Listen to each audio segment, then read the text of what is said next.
Hello, TCLers! We are back on the second day of the second week of TCL Season 8. We are here to watch No Reply versus... Oh gosh, who are they playing? No Reply versus Team Shai Halud is who we are here to watch today. With my friend Spirit of Fate joining me on the cast. Spirit, how are you doing today?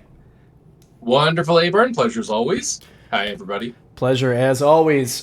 Today, instead of my last cast where I was drinking wine, I'm drinking tea.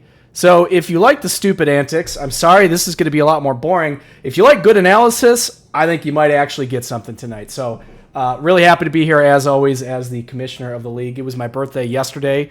All of the presents you all got me didn't show up. You must have gotten the address wrong, so I'll post the address in Discord so everyone can have it. But yeah, remember, it was my birthday, did turn 30, so make sure you get that present to me as soon as you possibly can. But we are here, and we are once again watching No Reply versus Team Shai Halud. We have Pain Pecco in the mid lane, the newcomer, versus Control, who of course has been in the league for since the beginning of time, since Season 1. Control, while being one of the most well-known players in TCL, still has not found himself a season win. And so I think with his team and with the newcomer coach, they want to be able to put that together and see what they could put together. But one of the other evolving stories, before I hand it over to our analyst Spirit, is Coach and Jerks, both good friends on opposing teams here. So we kind of have a couple rivalries going on, but we have a lot to look forward to tonight.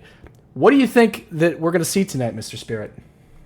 So it's funny you bring up the whole Coach and Jerks friendship, because I remember when I was trying to do my predictions for week one, I was trying to look through everyone's OP.GG, see what was going on. And I remember seeing that Jerks and Coach had like 10 to 12 games together, and I couldn't help but thinking, this would be really great if they were on the same team, wouldn't it?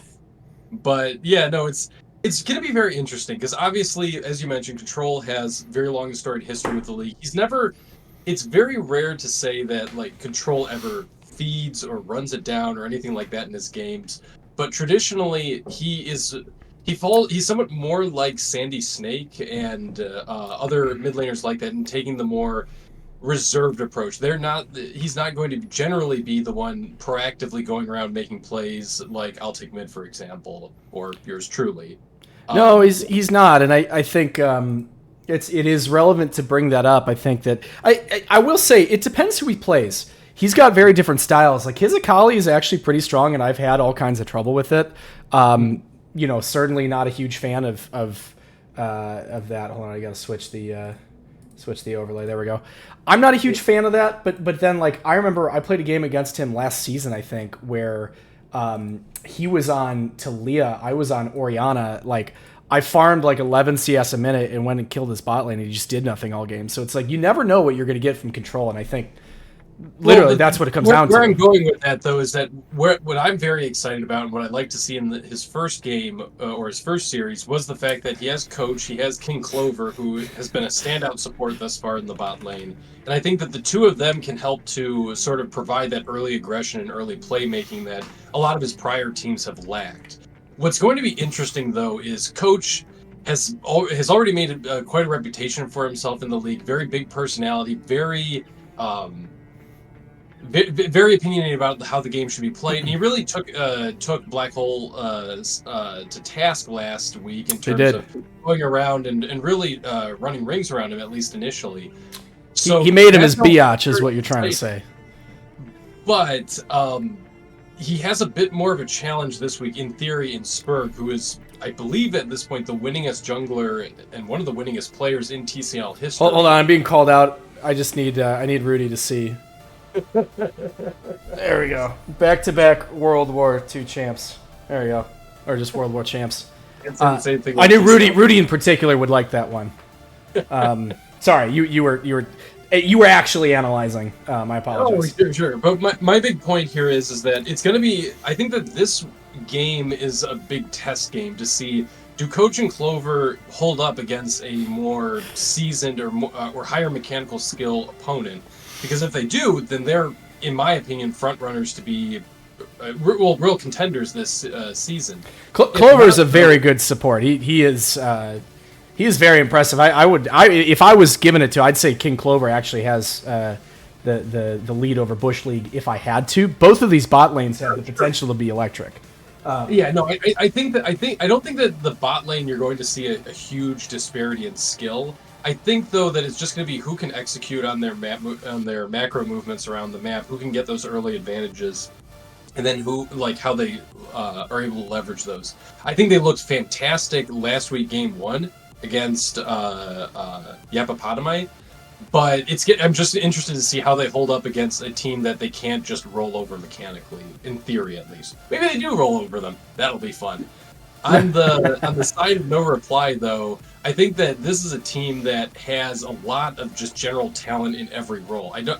Let's take the time really quickly if we can to make sure we get some draft analysis in too. I don't want to. Sure. Absolutely. We got 3 minutes on the clock now, so it's making sure that we have time. But what do you? I know that probably as the incoming bot laner now, you probably have some opinions. We got King Clover Blitzcrank, which is really cool. Obviously, we got Elusive Draven, which we like to see. What do you think about the matchup? I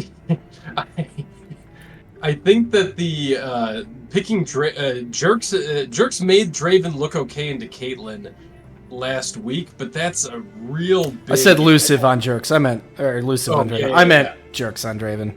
Yeah, no. Last week he made it work into Caridian. Speedy has been a perennial Caitlyn player in the league for as long back as I can remember. If he can beat up on Speedy, then I don't know. I think you almost have to start banning the Draven. Calbert in chat brings up. He said, "Why would they let Sir Aaron get Mord and Jerks get Draven?" I think the Jerks Draven, I would say, is probably intentional. Would be my guess here because Caitlyn is obviously such a good pick into it. The Katarina, I don't know how do you justify the Katarina ban. I think that's very strange, especially first rotation. I know that this team in particular likes to do pro draft when they play, so I don't know if they got the bans in the correct rotation there, but I think the Katarina right there, leaving up Sir Aaron's best champion's a little bit tough. Renekton should play decently into it as long as he's able to hold on to his W, because the Empower W does kill the entire Mord shield. The only problem is that I don't know, and I'm not a top laner. I would suspect usually Mordekaisers likes to use that shield at the end of the trade once they've built up the passive. So if you're Renekton and you've waited the entire trade to use your W, I don't know. That's my question. I think that the big challenge here is that Renekton is sort of the prototypical lane bully, where you get ahead and then you leverage that lead to go and make yourself more relevant in team fights than you otherwise would be. Whereas I don't know if Sir Aaron's going to let Jazz just rack up 1,000+ gold lead on. This is going to be toxic, but Jazz should never be playing Renekton. It's like... I'm not going to go for that far. I think that I'm going to go that far. Hold on. You hear me out. The reason for that is that if you're going to play Renekton, like the onus is on you to destroy the enemy top laner and put him so far behind that you just run him down for the rest of the game and you join those fights and you're huge. If you can't do that, then what else is there? You know what I mean? That's my problem with it. So I guess my thing is, I don't think that that's a Jazz specific thing. I don't think anybody in the league should really be playing Renekton. Blood got away with it because he had a substantial skill gap over his contemporaries back in the day. But unless you're able to do that well, I just don't think you can justify it over a lot more utility picks. Like Mordecai, even if you fall behind, is always going to be useful. A Renekton who falls behind or is going even, that it's a lot harder to get that to pull that off. Yeah, I guess what my point is here. Oh, sorry, I got a game capture, transform, fit to screen. We got some noobs that have been producing on 1080p. Get yourself a 2550p monitor, you absolute trash. Anyway, yeah, I think Lyle could get away with it, but yeah, for sure, I feel kind of the same way. It's like, you picked that for a reason. How many bruisers in the game are there that are more useful than Renekton in like an even game state? You know what I mean? I think the answer is almost all. It's what I'm saying, right? Like there's so many champs I would rather have in that case, and yet you don't. So, yeah, I obviously have issue with that. But we are getting I into don't want to be game too here. hard on it. I think that if Coach is stacking, like focusing a lot of his pressure top lane, maybe they can get Jazz super far ahead. But I also think that if you're going to go Renekton, I almost feel like you should just go Ignite and then just go for the full kill pressure there. I don't think that it's worth it if you're just going to teleport for the reasons we've already outlined. Oh, I don't think Control saw him. I don't think so either. Oh, this could be spicy. I think Control just missed. Yeah, there's no way that they know. Oh, the hook's gonna go through! The damage onto King Clover. Is he gonna be able to get away? The flash is still up. They don't have a look good, but Bush League Q should be back up. It's gonna have to be flashed, I believe. Oh, they're able to actually secure the first blood and goes on a Mordekaiser. Oh my gosh, that was a little cheeky. I feel like that. Talk to me. Talk to me about Blitz not flashing there. Yeah, it's so. I feel like there are a couple like lines of thought there. I think that he was saving Flash in the event that Blitzcrank or that Nautilus hooked. But the thing is, Sir Aaron blew his Flash to secure that, and I guess that there's a whole line of thinking of, well, depending on who gets the kill, is it worth burning your Flash for it? It's fair. If you burn too many flashes, I think the answer is no. But in this case, I think Sir Heron's the only one who burned any summoners at all. So I know it's just tough though because like again, like think of what we were talking about at the beginning. Your Renekton pick is probably invalidated now. Like your entire champ select just got invalidated by one invade here, and that's tough. That's tough to be playing into. You know what I mean? Yeah. It's going to be interesting to see how this actually plays out in practice, but yeah, I don't think that I think Sir Aaron's a good enough top laner that he's not going to allow himself to be bullied out. Well, time will tell, but yes, he is showing up with an extra amp tome, and even that little bit of AP should make a difference here. I'm saying Jazz going in, finding the level 2, and yeah, if you're Sir Aaron, you gotta play around that level 2 a little better. That's kind of I'm actually a little surprised. I guess he had to recall to get the amp tome, but yeah, I don't think that you even contest the level 2 push there then. Oh, I don't think he. Honestly, I think he lost focus and didn't count the minions. I think that's what happened. Because it just as a top laner, like that's the one time you lose top lane. You know what I mean? It's like if you ever pay attention, that's the time. You know what I mean? So I'm a little curious how this goes bot lane. Blitzcrank is kind of there's a whole slew of... Oh, you got a little bit of harass there. There's a couple hook supports, obviously. You got Thresh, you got Nautilus, you got Blitzcrank, etc. And they all have their little quirk. Oh, and Pike. They all have their little quirks about how their hooks go slightly differently. Nautilus, I think, traditionally is a fairly decent answer to Blitzcrank because Blitzcrank pulls somebody, Nautilus can just hook onto the enemy AD carry, and it's a bit of a wash. He also has a lot less of mana cost impediments compared to Blitzcrank. Oh, we're getting a little bit of that jungle attention that I mentioned earlier. There's the flash. He's going to go down. He knows Sir Aaron doesn't have flash. It's a great flash onto him right there. The Fury is going to happen, and it will be enough, and Sir Aaron will go down. The invalidation was wrong, and he's in. Spurg looking like he wants to contest this. Little scuttly boy right here. Coach feeling like he's a little bit out of juice. He is one level down. Spurg is going to go onto it. Coach looking like he wants it here. Smite will go down. Auto attack, flag and drag onto Coach. The Fear will send him away, and both junglers will walk away after a shake and a wave, and they'll be done with each other. Yes, Spurg, I think, thinks that there's a little bit more here than there actually is. Oh, is he going to try to stop the... Oh, he's going to try to fail to stop the back. Correct. That being said, I don't... Oh, he saw the flag go down, so they know where he is. Yeah, I don't suppose that he's going to try to gank Jazz, but... No, I think Jazz knows he's there because the flag was dropped under tower range.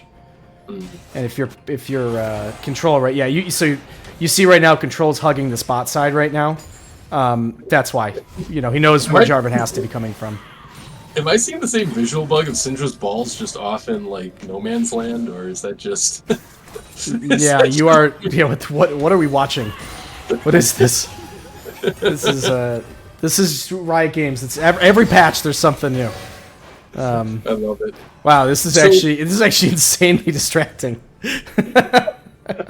Wow. Well, let's go to bot lane. Let's go to bot lane, see what's going on here. So the interesting thing here is that Caitlyn, I don't know if this is a speedy positioning choice or what, but she has not been able to effectively deny Jerks even a little bit. Unless I'm misreading the minions. A lot of damage on Jazz here. Ooh, oh, jeez, careful, man. Do not step into turret range. Yeah, you gotta be really careful there. Sir Aaron is probably gonna be able to go B here. Oh no, he's gonna walk forward. Sorry. Oh, he's gonna die. We'll go back here, a huge hook onto the Nautilus. Oh, but Nautilus is hooked in and is able to find the dredge line on the Speedy. Flash forward on Jerks, lots of damage. There's nothing else to get away from. That's going to be 1 kill for the Draven. Will they be able to find King Clover here? It's number 2. Control does come down. Spirit Rush into the Charm. Going to be 1-2. Just enough damage. He's going to be able to get away. Flag and Drag comes in. A beautiful stun right there from the Syndra. Spurg looking like he wants a little bit more on this fight. Bit of a bloodbath on both teams, and yeah, that's what you can see with those double hook matchups, is that if you hook the enemy support, you might just put him in better position. You hook your ADC. It's like the old, you know, play Mumu if you want to counter Blitzcrank kind of thing. It's almost a similar situation. No, 100%. By the way, we missed it up top, but Jazz went down. Sir Aaron stepped forward after that whole bloodbath of a trade, and Jazz was just waiting in the bush. Sir Aaron, you can't do that, buddy. There's no excuse to lose your focus like that, you know. Yeah, so now he's down a kill, but Sir Aaron is still up just shy of 10 CS. Well, yeah, I think this is the thing with Sir Aaron is, again, he's a good mechanical player, but he plays these fights like nothing, you know. He doesn't really look at the game state and see how it changes. The ults are going to go down. He's going to be in the zone right here. Jazz with a little bit of healing, but they're back and forth beating on each other. Don't know who it's going to be. I think it might be Sir Aaron. A little bit more damage, and he's going to be able to take it down. Every lane Sir Aaron is in, there's like 2 or 3 kills by like 7 minutes. You know, you'd think that that'd be more of a Hippo thing, but... you know, I think Hippo's getting a little bit better. Yeah, Hook comes down on the push league. I approve. I'm almost surprised that he hooked out, honestly. Well, yeah, no, it's. I think in that particular case, his Draven is still down a level to Speedy. It's not the biggest deal in the world, but I understand him not wanting to over commit. It's. I do like Bush's movement though. You could actually see, unless I'm really mistaken, that looked intentional of him walking over to like step in front of the hook. It's something that Caitlyn and Blitzcrank really need to be aware of. And one of the things we're seeing here is because they picked Nautilus, this was an underrated element of the draft that we didn't highlight, it's making it extremely difficult for this Blitzcrank and King Clover just in general to roam and make his presence known elsewhere on the map. Last time, he was going around all over the place and setting up additional plays. Now he doesn't have that luxury because Bush can always threaten and engage on Caitlyn. That's correct. We do have a bit of a kill lane, and the last thing you obviously want is for that Draven to get any more gold than he's already going to be getting. That saying, you know, he did get the kill. He actually only is about 300 gold ahead, and that's kind of that's the place you want the Draven to stay, if at all possible here. So good luck for Caitlyn here for staying in this game in the early lane. Yeah, though at the same time, I feel like... Oh, we got a roam right here. The Spirit Rush is going to come forward. The Charm will miss. King Clover, yeah, I think you're aiming in the wrong direction, my friend. Although now Coach wants a piece of it, and Pain Pecco, after getting ganked and gone on by 3 people, finally flashes out and says, "Get the out of my lane." So that was 2 ultimates for a flash. Pretty solid exchange there for... I actually don't know who wins out on that. I would imagine it's a decent enough trade for in what are they called? Team Shai Halud's favor, but at the same time, I don't know about that. The amount that he was able to just sidestep. Oh, Hook is going to come in onto King Clover. Beautiful hook, and Draven gets not the kill on that. Bush League is now going to eat a sniper shot right there. Coach has found his way to the bottom. Coach is a little bit of everywhere now, and he kills his buddy in the 1v1 Coach versus Jerks.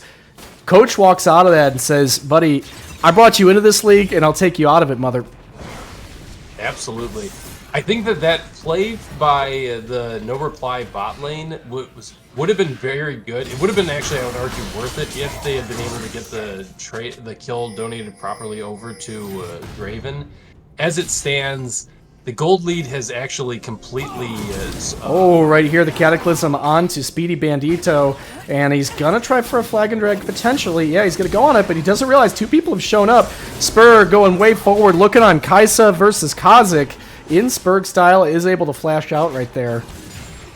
Bush League almost catches him on the hook. For once, Nautilus hook wasn't the biggest skill shot in the game. We all know how rare that is. King Clover waiting on the sidelines, seeing if there's a play to be made.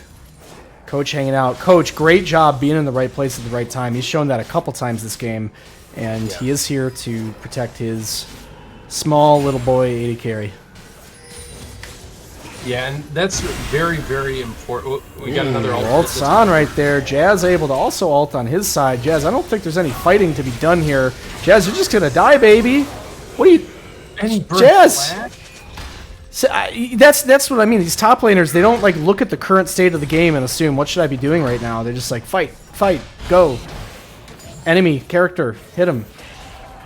Like, yeah, that's really really rough for him to have burn flash at the very tail end of that ultimate. I know, and there's just no purpose. But the hook is going to come down beautiful. So much damage. Speedy Bandito is going to go down. Will there be one more auto attack? Jerk's able to take it. Jerk's making his presence known as the new TCL ADC. Brilliant play right here by the no reply bot lane. Yeah, I don't want to undersell Jerks' performance because especially into a Caitlyn lane, this is extremely impressive. But I also the gank's going to come on to mid lane. There's so much fighting. The charm will miss, but it's not going to be enough because full duration of the Fury is going to be tanked. Coach finding every single potential gank opportunity, and Coach is taking over the game here. Yeah, no, Coach is doing fantastic, and he's actually staying a little ahead of Spurg and Farm, which is very impressive. I wanted to also chime in though. It wouldn't be me if I wasn't shouting out the supports. Bush League is taking these hooks that, from the perspective of somebody like King Clover, it's very clear he doesn't think that the damage is there for him to actually be in threat range. And I guess that might just be the Draven difference, but it's very impressive to watch that. Well, you got a Draven with a Collector, a BF. I mean, you got just about everything you want. So yeah, you know, you get hooked in the wrong place, and you're gonna die. You're gonna die quickly. As a forward bot lane aficionado yourself, how much of a bad place did that Blitzcrank look like he was in? Well, yeah, that's a very fair point. That's hard to say. We got another fight in the top lane. Yeah, Jazz, you can't, buddy. Yeah, he's 30 CS down and a kill. Stop fighting. All right, well, Spurg does want it here. Trade is going to go down. I don't know if Spurg was seen there. Yeah, there's no wave though to support the dive improvement. I will say Spurg is not having as much success finding opportunities as Coach. Yeah, I think Coach has just been in the right place at the right time, and I don't mean that to say that he got lucky. I mean, part of being a jungler is knowing where to be at the right time. But yeah, the Spurg, the setup, I think of the team just hasn't been as good. Coach is here, control, using the Spirit Rush to get in. Charm able to go down, but it does get cleansed immediately.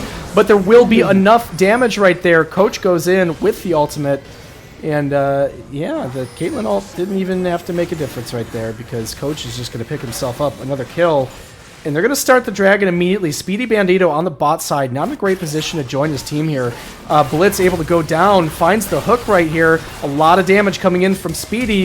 Is it going to be enough? The flash is out. Speedy's still on the bot side right here. Coach is on the top. The Nautilus hook will miss, and King Clover's now in a bit of a bad place. Spur goes over the wall. He finds the Cataclysm out of Coach. He just said, let's get rid of the most threatening member right there. But Control with a huge charm in play. They're at least going to trade this, but will it lead to the Dragon? It looks like it will, because the Draven's going to be able to show up from base here.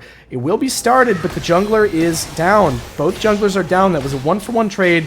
Caitlyn, Speedy's known for stealing these. I've seen him do it before, and I think he's going to think about doing it right here. If he finds the timing on it, it's going to be right here. Oh, Speedy. Right. I seen him make those. I almost thought he was going to do it again. It definitely was a risk, but at the same time, one of the other notable things here is Jazz was able to get a lot of free time on that turret. It's not quite down yet, but it looks like it very well could be the first turret of the game to go down. That is true. Yeah, he should. There's a potential that he gets killed here. The Cataclysm is not up, actually, so I think he's going to be able to just get away with that. Yeah, way to take it back. It's a big turret. He gets the. He's within 1,000 gold of his lane opponent at this point. Yep. Again, still not an ideal place to be as a Renekton. This Mordekaiser's obviously huge. I'm also going to point out the fact that Jazz took the time, I think, to fully upgrade both his Maw and a Merc Treads. I'm not sure if that itemization is ideal, because the reality is that Mordekaiser gets a ton of Magic Pen just free off of his E. And so I feel like you're probably better off just getting more damage, like an Eclipse or something like that. They did change it recently to where there's less magic resist and more of a magic damage shield, I believe. Someone in chat, tell me if I'm wrong there. But, they wanted it to be more of like a high damage item that has that magic damage talking shield. About the Maw of Memories. The Maw. Got it. I thought you meant So if we look at it, see, it's only 40 magic resist, and it's actually a really reasonable shield here that scales off of your AD.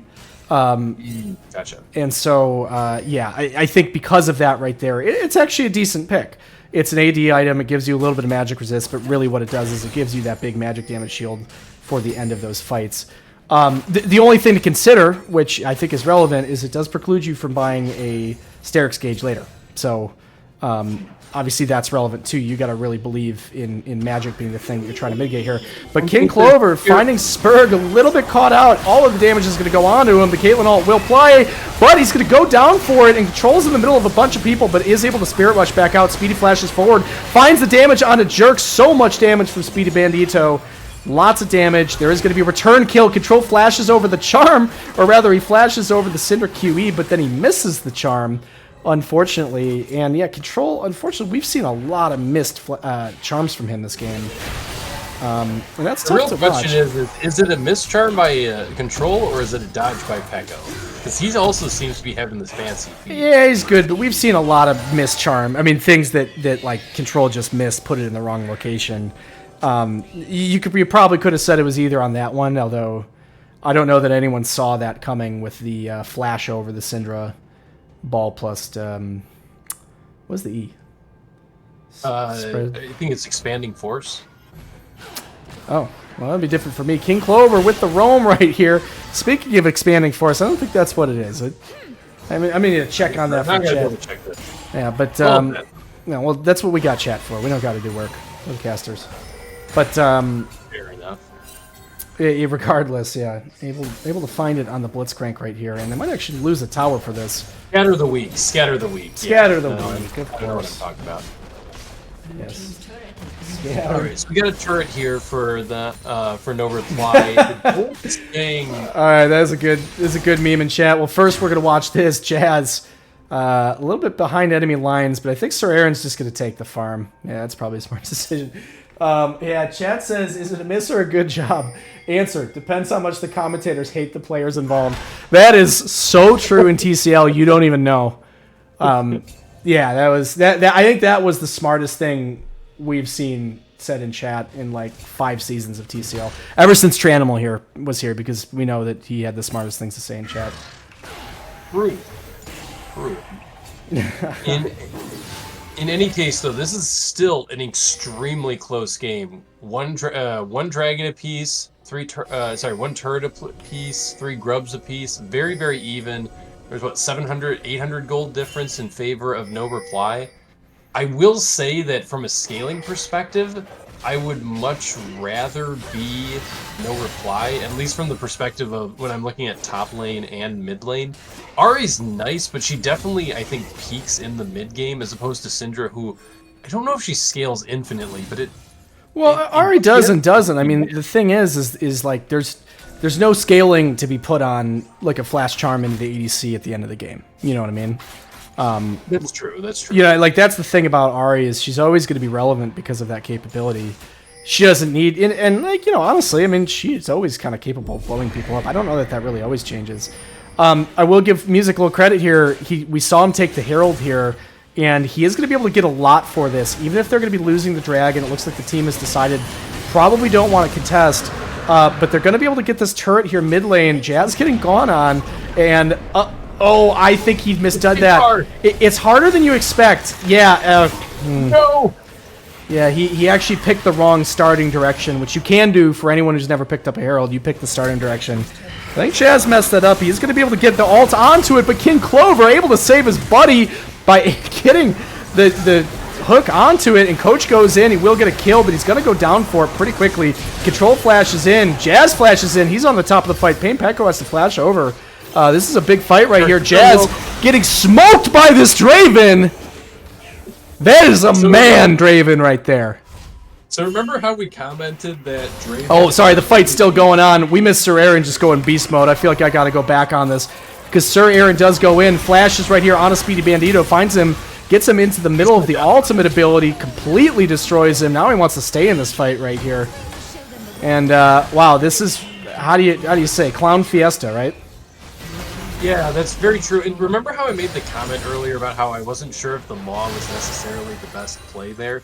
It does a lot of good for you, but it's at the end of the day a magic resist shield, magic resist item, magic resist all the way down, and that is a very, very fat Draven who does not care in the slightest. Right, it really is, and you're right, and that's kind of the problem, right? Like, you walk into that Draven and he's going to kill you, and that Draven absolutely went massive there.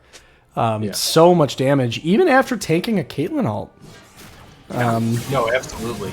Well, and the other funny thing that we can point out here is absolute monster of a fight. Oh, and we got another fight. Coach able to fight it, but he does get hooked by Bush League. I think the counter hook on the Spurg is going to be a little more impactful here. A lot of damage on the Spurg, a little bit more. Jazz finds himself the first kill of the fight. I think they're going to disengage after that and just take the kill.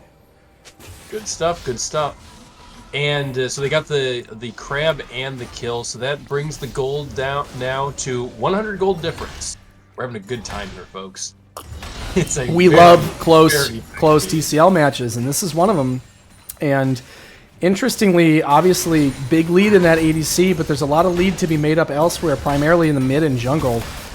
This game really could go everywhere right here, and we know that the Draven's strong, but you know what happens to Draven at the end of the game. I was gonna say, what happens to Draven? Man, we got spammers in the chat. Get the god of my league, mother. Get out! Someone ban this guy. Trying to sell me things in my stream. Right here, Coach goes in, finds the damage. Does he go a little too far over? Flavigrag does hit with the knockup. Looks like both teams just want to disengage from that. Oops, sorry.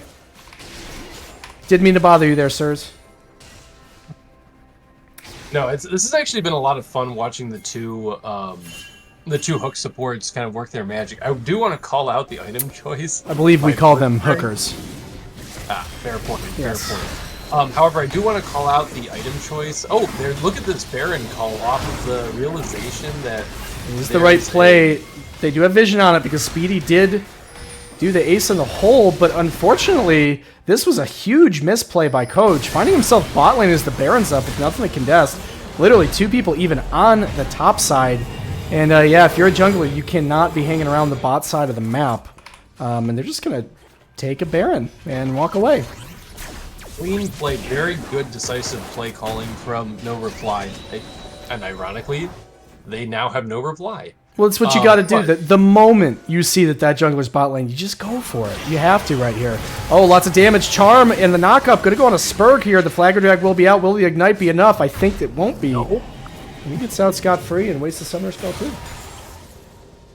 Clean play once again. These are the sort of picks that they need to set up. The one thing I wanted to call out on King Clover, I believe that his former profession was in the mid lane, if I'm correct, if I'm remembering correctly. Yes, he's a Victor man. We're seeing it here with that Ludens as his first item on Blitzcrank. You know what? I did not notice that the Blitzcrank has a Ludens. Everybody, this is the Blitzcrank. That's a move. Strictly speaking, that is the one advantage that Blitzcrank has over, I think, every other support, is that he has a 1-to-1 AP ratio on his Q, and that's just, I'll be honest, that does allow you to set up these kind of nifty little, these nifty picks with it, where you're actually doing a bit more damage with the initial pull. At the same time, though, I guess the support item allows him to more or less ignore the... Hook right there. Coach, a lot of damage down. Dredge line is going to hit, and unfortunately, Coach is going to get taken down. A couple misplays in a row here. This is going to lead to Soul Point after this dragon is taken. Meanwhile, we've got Pain Pekko and Jazz just duking it out of the top lane. The range versus the melee. Lots on the Pain Pekko, but this Maw has not been used yet, and I'm wondering if Jazz is trying to bait him in for a bit of a fight that he should actually be able to win. Yeah, no, it just feels like Team Shai Halud is like a step behind at every stage. They did a really great job keeping the gold even, but especially ever since that Abarn play, they just seem like they're playing very reactively, and it's starting to cost them.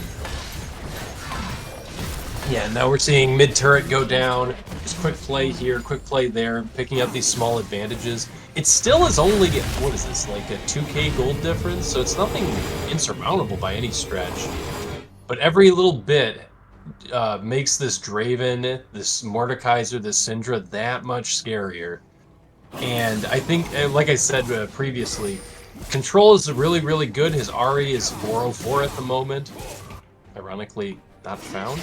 No, but, I don't know. The longer this game goes on, I'll repeat it again, I'd rather have the Syndra. Oh, especially, yeah, I mean, that goes without saying, especially after the changes a few seasons ago to make her more of a scaling mage. Remember, she does have an execute on her ult now, so yeah, that is undoubtedly true. You want that Syndra. There's so much catch here. Oh, King Clover goes. The speed's going to be on it right here. He wants to find somebody. Bush League finds the first one, and Jerks is going to get caught on. I don't think he has enough damage. Not even nearly enough. So much damage right here. Spirit Rush, a little bit more. Control able to pick up what his team was not able to take care of right there. And lots of counter engage. Spurg finally shows up to the fight. And yeah, Jazz with TP. And yeah, he's going to get a turret, but they're going to lose an inhib. I really get two turrets, honestly. Yeah, I really don't like. Oh no, he's not even gonna push for the second turret. No, I guess they feel like he needs to, but I don't know what you're supposed to do. Yeah, if you're a Renekton, you need to be there. Or not there at all. I guess is my point. I don't know. By the time he shows up, this is gonna be gone, and they'll be gone. Well, right. I mean, they had to use everything to be able to pick up Jerks right there, but the problem is the rest of the team was able to come. Onto the back line right there after they've used literally everything. Control has ulted everywhere. He's out of the fight. He's got no juice left. You've got no Renekton, and yeah, you're going to lose 3 people for that. So I'm going to give that a not worth. And you know what the funny thing is? After that fight, the goal difference is still only 2,000. Oh, yeah, no question. I mean, listen, the goal difference isn't going to make a difference in this game. I mean, this is some good old-fashioned bash your faces into each other League of Legends. No one can complain I didn't have the right items. Everyone's got their core items right now, except maybe Jarvan. That's probably the only person who can say that. And honestly, Eclipse is a broken item, so like, do you need more than one item on Jarvan? Probably not. No, he's got 2. Right. As I'm looking at this, though, do you happen to have the hotkey handy for the Dragon Timer? Because I'm assuming is going to be the big touch point of the. We got $1.45 on that timer right there. Oh, Sir Aaron, be careful up there.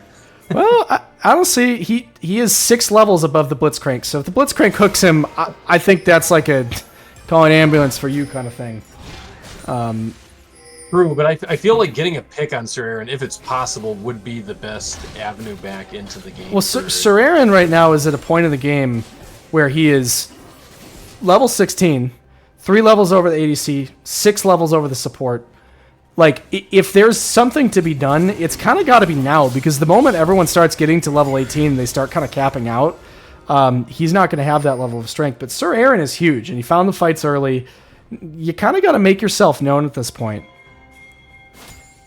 You're saying that Sir Aaron needs to, or yeah, like right now is his prime time to carry the game, and obviously he's carried a few fights already. I'm not giving him criticism. In fact, I'm kind of saying the opposite. He's been so strong, but if they don't find the fights in the right time, they might start to fall off as this Caitlyn gets to late game status, and she will be big. But Jazz walking in. Oh, but Pain Pekko, okay, still able to find it. Pain Pekko does actually push him away, and he missed the dredge line as a result, but they had so much damage in front of him.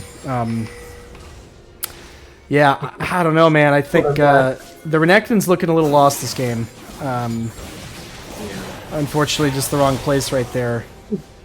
And they're going to go for the Baron. Can't play on the Baron. Honestly, Sir Aaron could probably disrupt them by himself. And this, like, even if you take the Baron, what's the play here? You're losing. Right. I actually really like this call from No Reply. They're just going for it. They're like, listen, you can have the Baron. You're going to lose everything for it. You're going to lose your career for it. Will the ult stop? The ult stops too! That's huge! That is a huge ult there from Jerk, stopping two right there. This should be the end of the game. The back X is a start, but that should be just enough to get all of this damage onto it. One turret down, two turret down. They're going to be going for it right now, but the engage is onto it. The Blitzcrank has pulled Painpeko, and it is gone golden right here. Speedy Bandito doing a ton of damage. Serrano in the back line, but not quite enough. Going to go down for control here. Jerk's getting crushed, and they go for it, but so much damage from Coach, from Control. So much from Speedy before he goes down. And we still got a game here, everybody. Yeah, and this will allow them to go in and take that dragon, too, getting that off the board. It was almost enough. Almost. That was, yeah, I love the play call. I love the play call. I wish, honestly, like, I do wonder if you could have just gotten everyone onto the Nexus and not have done PvP at all. I don't know. I honestly don't know. I don't think so. I think there's enough disruption there between their giant Renekton. Well, maybe so, but this when we first looked there before the regen started, this was about half HP, and that was mostly Sir Aaron sitting, and unfortunately Sir Aaron was sitting like here, bonking it by himself, which, like, you know, the team needed to say, are we fighting, or are we hitting the Nexus? And they split calls, and everyone learns at some point it's more important to do the same thing as your team, even if you're doing the wrong thing, because that's what happens when you split your focus right there. Focus was split. They didn't get the finish. I think that they're trying to push for the end. Okay. They are. They gotta be a little bit cautious. See the idea. We're looking at Blue's vision right here. Okay, they're walking through Blue vision. King read the assignment. He knows what what his job is, and it's just ward every entrance, exit, etc. I actually would like to see Control stay on this push here, because there is no wave yet. I think he could have gotten a tower, because you're going to lose this tower anyway. So you could actually crack open an inhib tower, but we'll be here. Obviously, Caitlyn with the famous anti-siege. Yeah, but they're just saying we don't even want. Yeah, see, that's what I mean. Like, Control, stay there. If you're given the tower anyway, you may as well stay. That will be one. The other thing, the other thing that I want to call out for what will likely be the final fight is, unlike last time, Jerks does have his flash. Painpeko has his splash. The cleanse really crucial as well. Yep, they have the tools here. So here's a question: Does Nocturne ult give vision? No. Okay. That's actually not to everyone. What do you mean? Like, just vision of the enemy team, like Twisted Fate? Yes. No. Okay. So you get no additional vision of enemies when you pop Nocturnal. Not to my knowledge. Junglers in the chat, call me a liar, please. Yeah. Okay. So I was gonna say, one of the famous things that you can do is you can cleanse Twisted Fate ult, which is a fun one.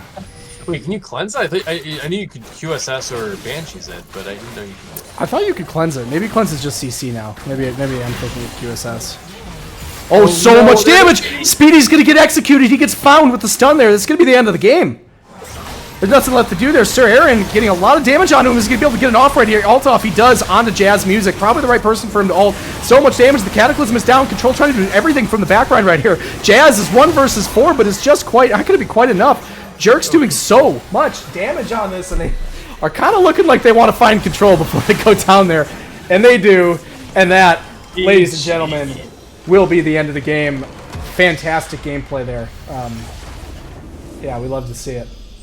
Absolutely love to say that. What a crazy game. Apologies to everybody. I don't believe that anyone did the Gamba here. Oh. Yeah. Ah, well. It's all right. Let's. Do we have a sort of a post-game damage graph for us to take a look at here? Or? As a matter of fact, we do, but I'm going to have to... I'm getting Riot Games here, so I'm going to have to quickly... As Riot Game does. All right, let's take a look at this. We are looking at. Oh, that is a damage graph for a Draven. Can you That hover your mouse over that? Like, what are we? Okay, yeah. so it wasn't like phone book numbers yet, but that's still pretty crazy and a very solid performance by Control as always. I think one of the notable things I want to gently call out is well, actually no, because Jazz did about the same as Sir Aaron as well. So I don't know. The damage. I guess the damage from both teams was pretty even all throughout. If anything, Spurg was kind of just overshadowed there, just because he couldn't get the early ganks off. But I'll say the thing that impressed me most was No Reply's shot calling. I think they were very decisive, both in the Baron call early and then in the dropping the Baron and just immediately making a play for the end at the for the second to last fight. I I think that agree. they have that sort of what do they call it? Like killer instinct that you really need to be successful. Real clue in chat about my glasses. Nobody asked you your opinion. It's because I look cool. I look really cool. That's why I'm wearing them. Yeah. All right, folks. Great analysis there from Spirit of Fate. Thank you so much, everybody. We're going to be going to a quick break, just about 4 minutes. We'll be back very soon for Game 2, so stay tuned. Thank you all.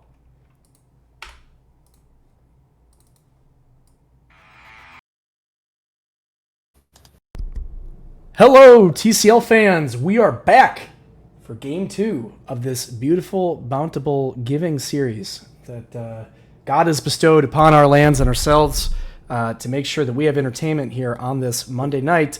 Joining me here is Spirit of Fate with whatever the hell that thing is next to him. Why don't you tell us about that? Show and tell. What'd you bring to the class? This is sushi. Figured that the first game was good enough, I would bring sushi along to watch the second.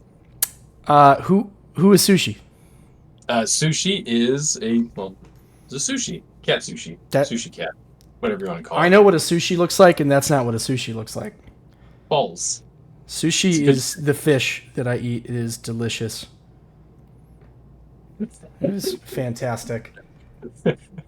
Anyway, though, what's more fantastic is the game we just had. The sunglasses are more cringe. What's cringe is me banning you.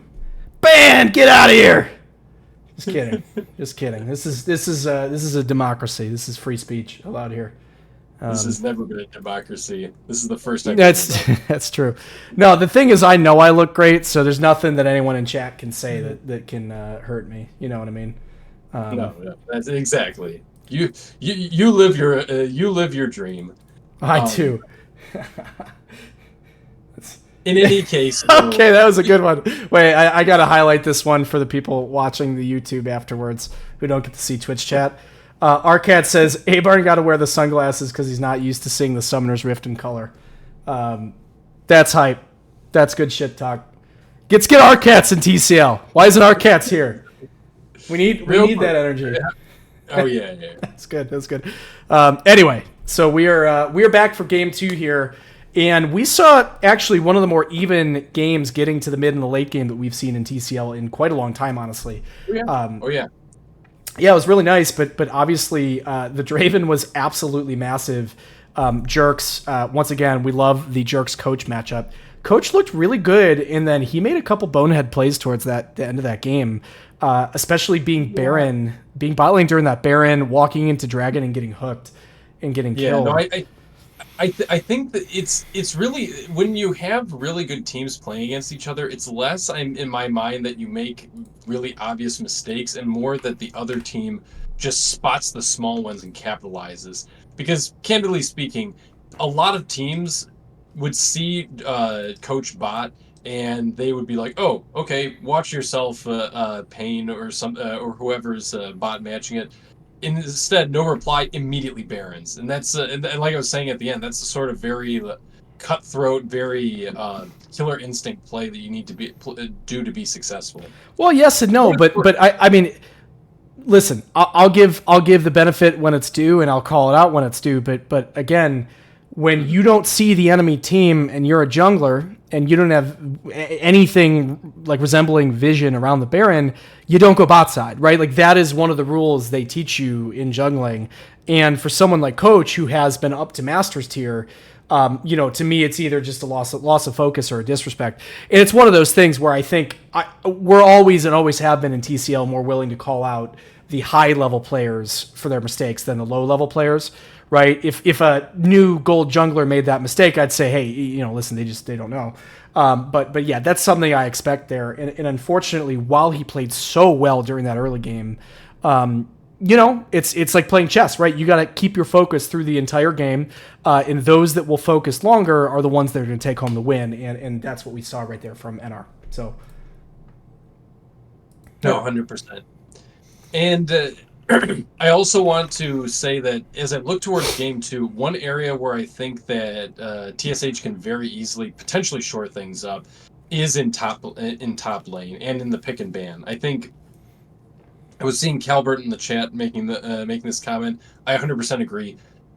You got to let go of at least one of your bans and ban out that Mordekaiser, because I don't think that unless you're going to put Jazz on something like Ornn that's going to be equally as valuable late game, I don't think that Renekton is it. He had some decent plays and such, and obviously Mordekaiser had the weird advantage of an early first blood, but no, it's a terrible pick. It's a terrible pick. You need to be on something that if you don't win the lane, you're still useful. That's it, right? That's it. Like that's the thing. That's the thing in TCL. It's like drafting is easy in TCL, and people make it such a hard thing, but it really doesn't have to be, right? Like it shouldn't be that hard to know that. And we see these mistakes across these drafts, and it's like for a vast majority of situations in TCL, you want to pick the thing that's going to give you the lowest chance of messing it up. And that sounds simple, but it's the truth. Right? Okay, I need to chime in and ask our Ryoklu and her friends in the chat, people who know and have played with Pain Pekko, is this Katarina God's gift to Katarina? Because this feels like a really strange ban, especially for somebody like Control. I think it's the wrong ban. I've looked at his OPGG. It came up obviously when we were just scouting them and trying to understand what they're planning on when we end up playing them, and I'm sure it's good, but in comparison to like I played against this cast and it was also good, right? Yeah. He's played a couple champions that he's actually pretty good at. He's got a decent Silas. Is Katarina uniquely there, especially in 3v3 when you're picking like 3 tanks that can disrupt it? Probably not, but it does show up on the top. Like, I just laughed because he's played, 25 ranked games, not enough to be conclusive. And yes, it's his one of his, I believe it's his most played champion. It's either that or, number 2. It's like, does that justify the ban? I don't know. Maybe not. So this is kind of the same principle of, trying to ban out somebody like Control. It's like, what... what are you doing? Right. The man's got an ocean. What's the point of banning out a drop? Unless it's something like LeBlanc, where you just know he's that much better on it. Maybe that is the case for Katarina. But I feel like Control of all people should be able to comfortable playing into it. I do realize that I forgot to switch over the scene. Sorry, everybody. This has been picked. And yes, as Tolson asked, they are in Pro Draft, and so the way they're doing this is they are actually just picking their positions. I do believe the bans are in order, because as you can see, for example, you've got 2 mid lane bans at the end of the left side, right here for Team Shai Halud. Team Shai Halud. Sorry, my overlay software, I messed up the wording of it. I'm positive that Master Yi and Karthus and LeBlanc are all going first, so I think that the bans should be lined up properly. Yes, they should be. Ashley of the Year, yo, Abarn woof. Are you talking about my dogs? They're in the other room, and they're not woofing. Just kidding. Let me know what you're woofing about there in chat.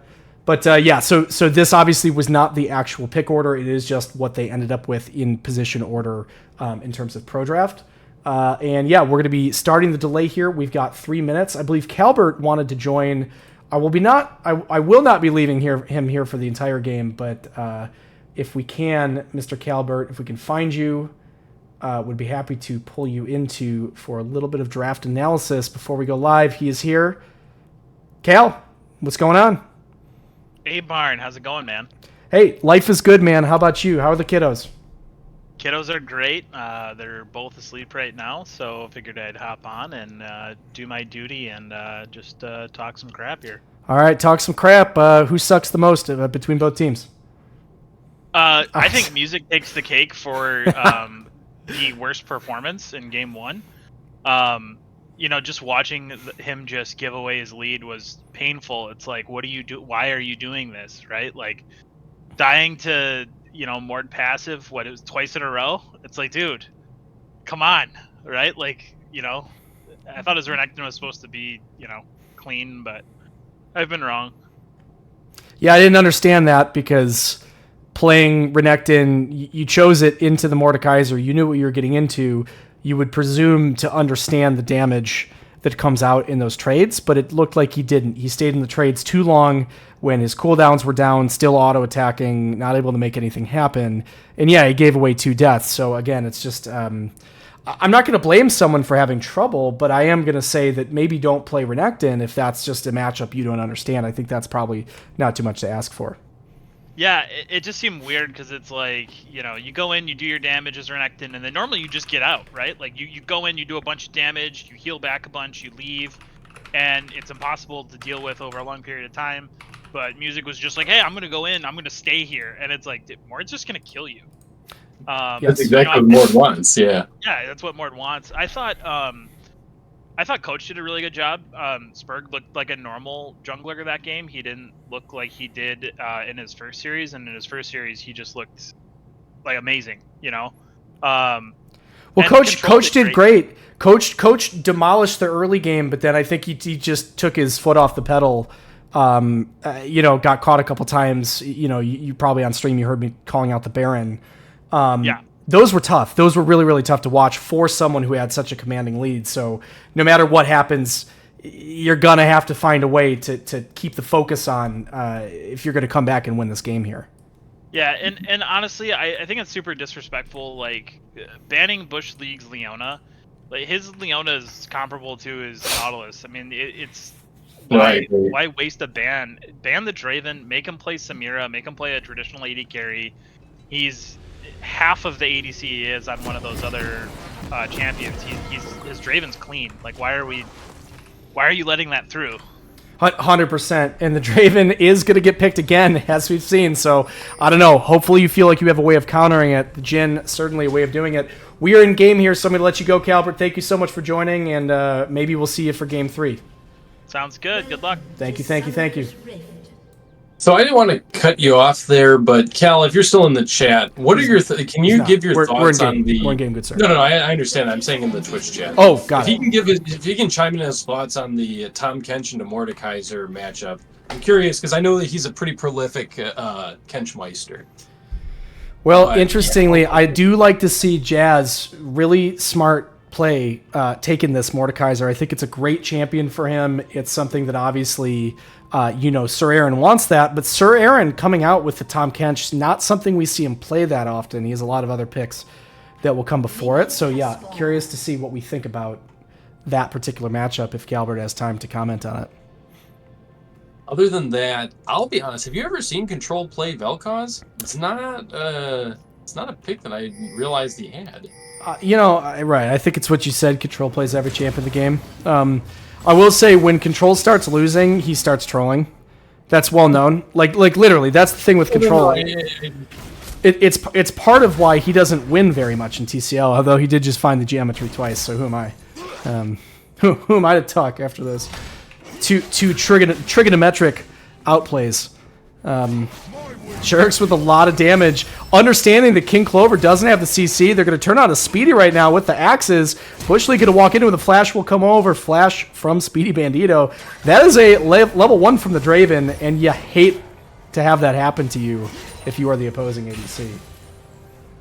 Yeah, I understand the Caitlyn didn't work, so they thought, oh, maybe Jhin will, but it's like, I don't know here, folks. I think that you just banned the Draven if this is so much of a problem. 100. Yes. If you're not beating up on Draven as Draven's #1 counter, just get rid of it. 100%. Get rid of it. It's absolutely not worth it. Some brawling here in the top side. Jazz Music trying to reprise his role as the top laner between these two teams, but he's got a big frog that he's going to have to battle his way through right here. And seems to be doing a decent job, at least to start. He's got a sizable wave built up. He's sustaining a little bit better. What on earth are we looking at here? Sorry. Oh, he missed his first CS. He missed the cannon.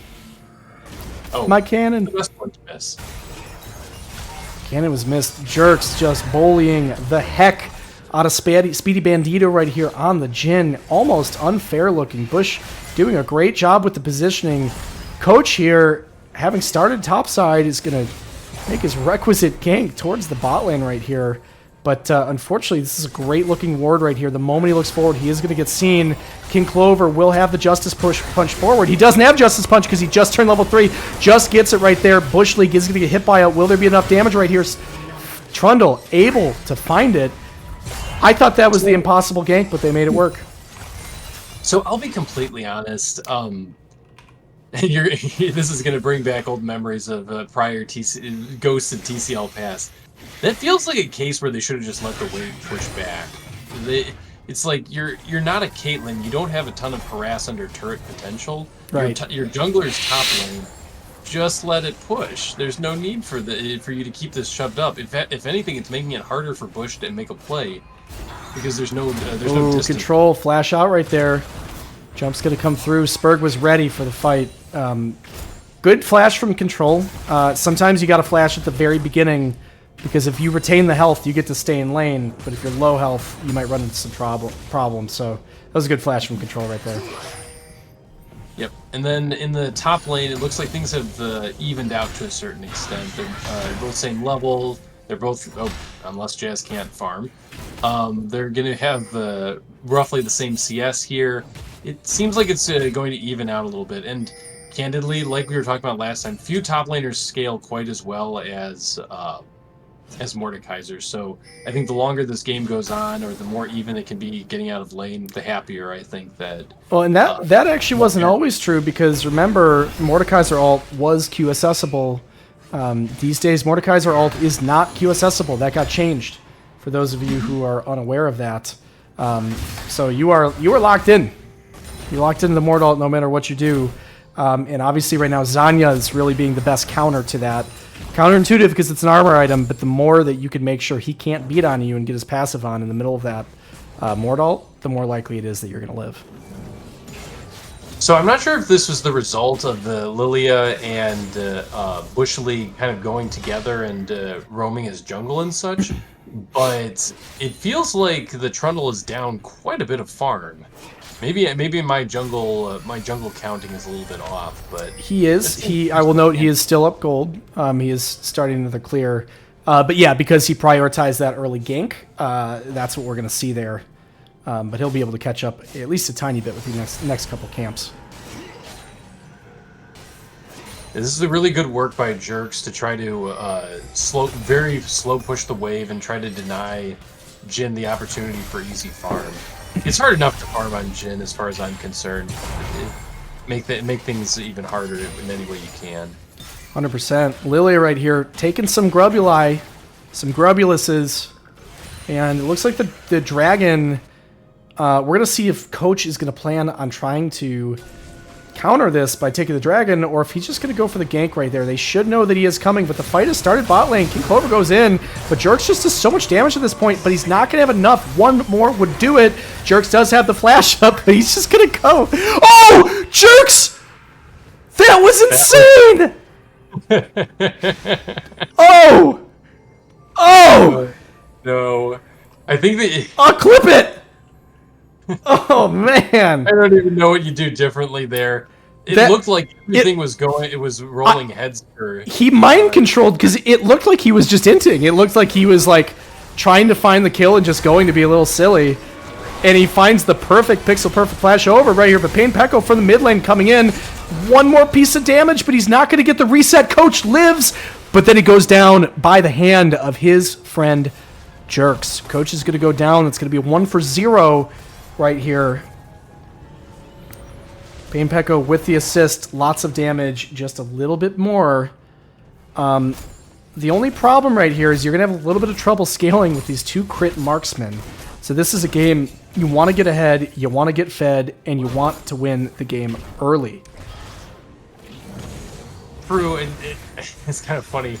Sir Aaron tried to walk down, I guess, in case the dragon fight went really, really long, but he gave up quite a bit for all that, because the waves now crashed is probably largely gone at this point, and now he's going to Mordecai's going to be able to collect the rebound as well.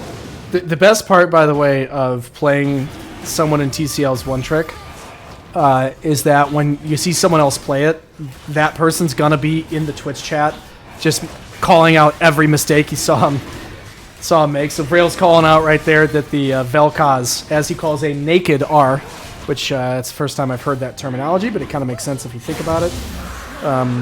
The passive was not stacked before the disintegration ray was used, and no true damage. Yeah, right? Vrail did, yes, and Vrail did not like that as a result.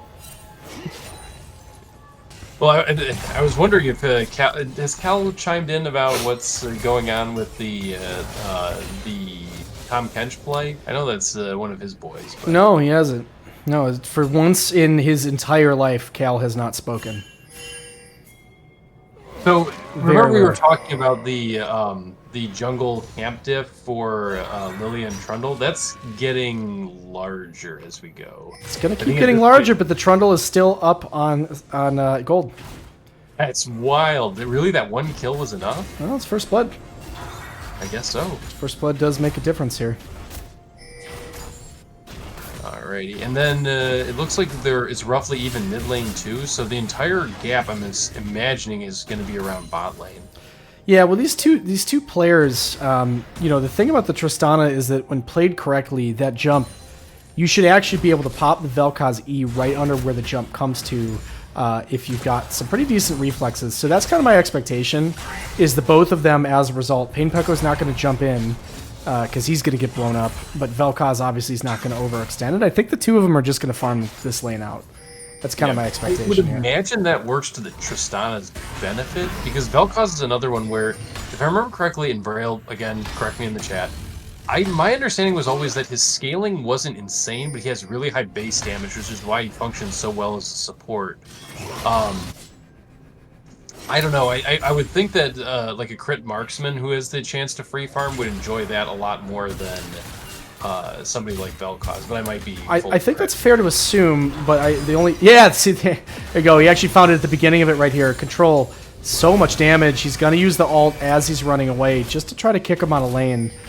And yeah, that's the thing. It's so telegraphed. He's looking for it. Great play there. If you're not going to go for the maths, don't play. Oh, here we go, Coach. Yeah, the flash is going to come out from Spurg. That is the second fantastic pillar we've seen from Coach this game, and that will have to be flashed out by Spurg there.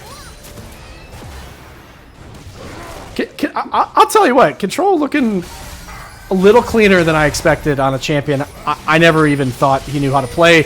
Jerk, so much damage. One more auto attack will do it. He's going to run out, just not quite in enough range there. The flash was not up. Bush League will have to tank all 4 shots. Jerks is out.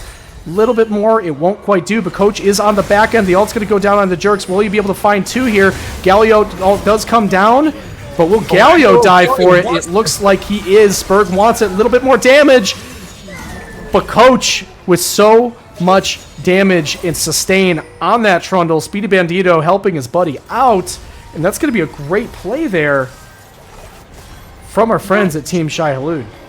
I'm not sure if that play by Galio was strictly speaking necessary, but well played by Coach. Really, really nice job.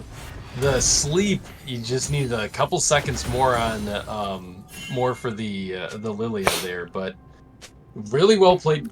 Coach is enormous right now. Well, again, this is the second game that we've seen him absolutely smurf the competition at the beginning of the game and be everywhere that he's supposed to.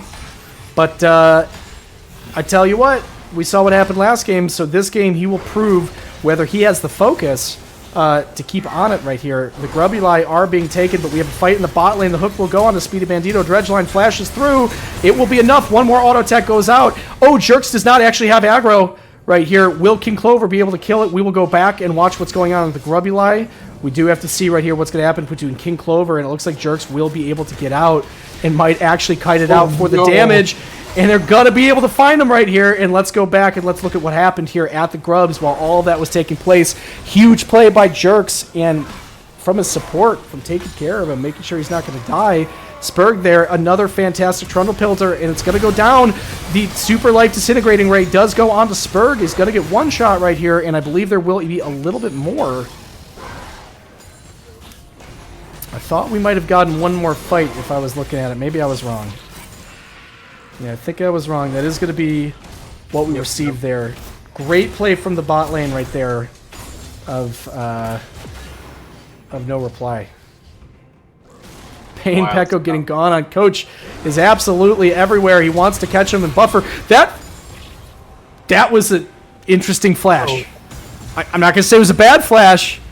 I think they genuinely trying to do it. Just was the execution just wasn't quite there. I don't know what he was trying to do, honestly. I think he was trying to ult Trundle, who was tanking turret back. Oh, okay. And on an angle instead of backwards. Got it. Okay. Neat idea, but it just wasn't. And Control does so much damage at this point. He's terrifying. It's hard to play against. Pain Pekko wants Control. I gotta say, this Tristana not looking so good for Pain Pekko. I've not been impressed by the mechanics. He's looking a little bit rusty on it. Right here, we have this fight in the top lane. Jazz going and saying, you know what? You beat me up on stream, I beat you up on stream. That's how it goes in the top lane in TCL, boy. Good stuff by Jazz. He's got 2 kills now. Oh, we got the super light disintegration ray onto Pain Pekko. He's able to dodge through it. Good dodge right there. But King Clover, one. Oh no! Run, Pain! Gale, Gust, whatever the heck it is. He finds it onto him, able to get the kill. And more good looks from Control, who is looking really good. But the dredge line onto the bush check right here. Coach is going to go down, and even the ultimate doesn't stay him. Spurk is, with a lot of movement speed, chasing down the team. And, yeah, that's a TCL certified bush play right there, ladies and gentlemen. And that wasn't made as a Bush League pun. That was just hiding in a bush. Right? Sometimes you hide in a bush. That's what we call macro in TCL. One more. Yeah, Jerk's going to do a good job tanking that. Able to find the Hextech Dragon, and that will be Dragon number 2, numero dos, for no reply. Yeah, and that was Coach's shutdown going on over to Jerks. It is kind of funny that now I guess it wasn't quite as binary in the last game, but this is now you got Jerks on one side, Coach on the other, the 2 friends, and they're the 2 hopes of their team, at least for the early mid game. They really are. Well, they're 2 very, very good players. There's no question about that. Trundle trying a little hard to make stuff happen. I think that's the problem, is when you got people getting fed on the enemy team, sometimes you can get a little bit anxious. You start trying to make plays work that are a little tough to make work. And of course, with the Trundle not able to ult until he's taken, like, I don't know, 3/4 of his HP, you might actually run into some trouble, right? He's not tanky. He has not built anything other than pure damage. And so if you don't get the ult off early, then you're going to be in trouble. And that's what we saw right there. Well, the other interesting part about this is I think that TSH are actually up more gold at the moment than they were at any point in the last game. So that's always a nice spot to be in. And I think that they actually have fairly decent, I'm not going to say great, but decent scaling this time, at least with the Mordekaiser. But Lilia's spooky. I'll be honest, Lilia with these new jungle items is so gross.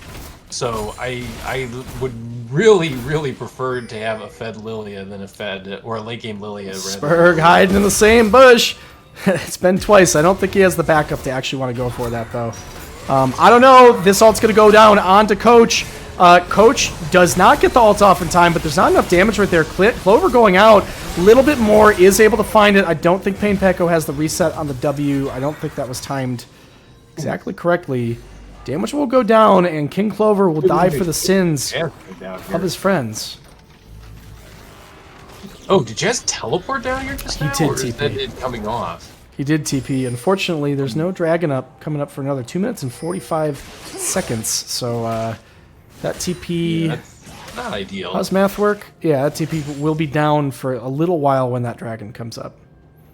Yeah, bummer there. I think he thought there was a larger fight breaking out than there was. Well, I don't blame him. Listen, I gave him enough crap last game. If he's going to TP a little early to a play he thinks is going to happen, I would usually rather see that than not make it at all. So I'm going to say that Yeah, Jazz. I think Jazz did the right thing there, and unfortunately, the fight just didn't really turn out to be much of anything. Man, it's going to be really tough to play against this Vel'Koz. He is scary. You go to the wrong place, you get hit by that E, you are going to get absolutely blown up right here.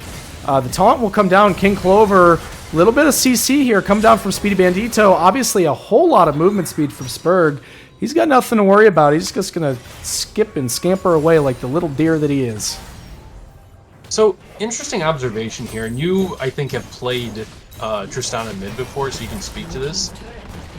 Boots of Swiftness, as opposed to Zerker Greaves, is that a thing?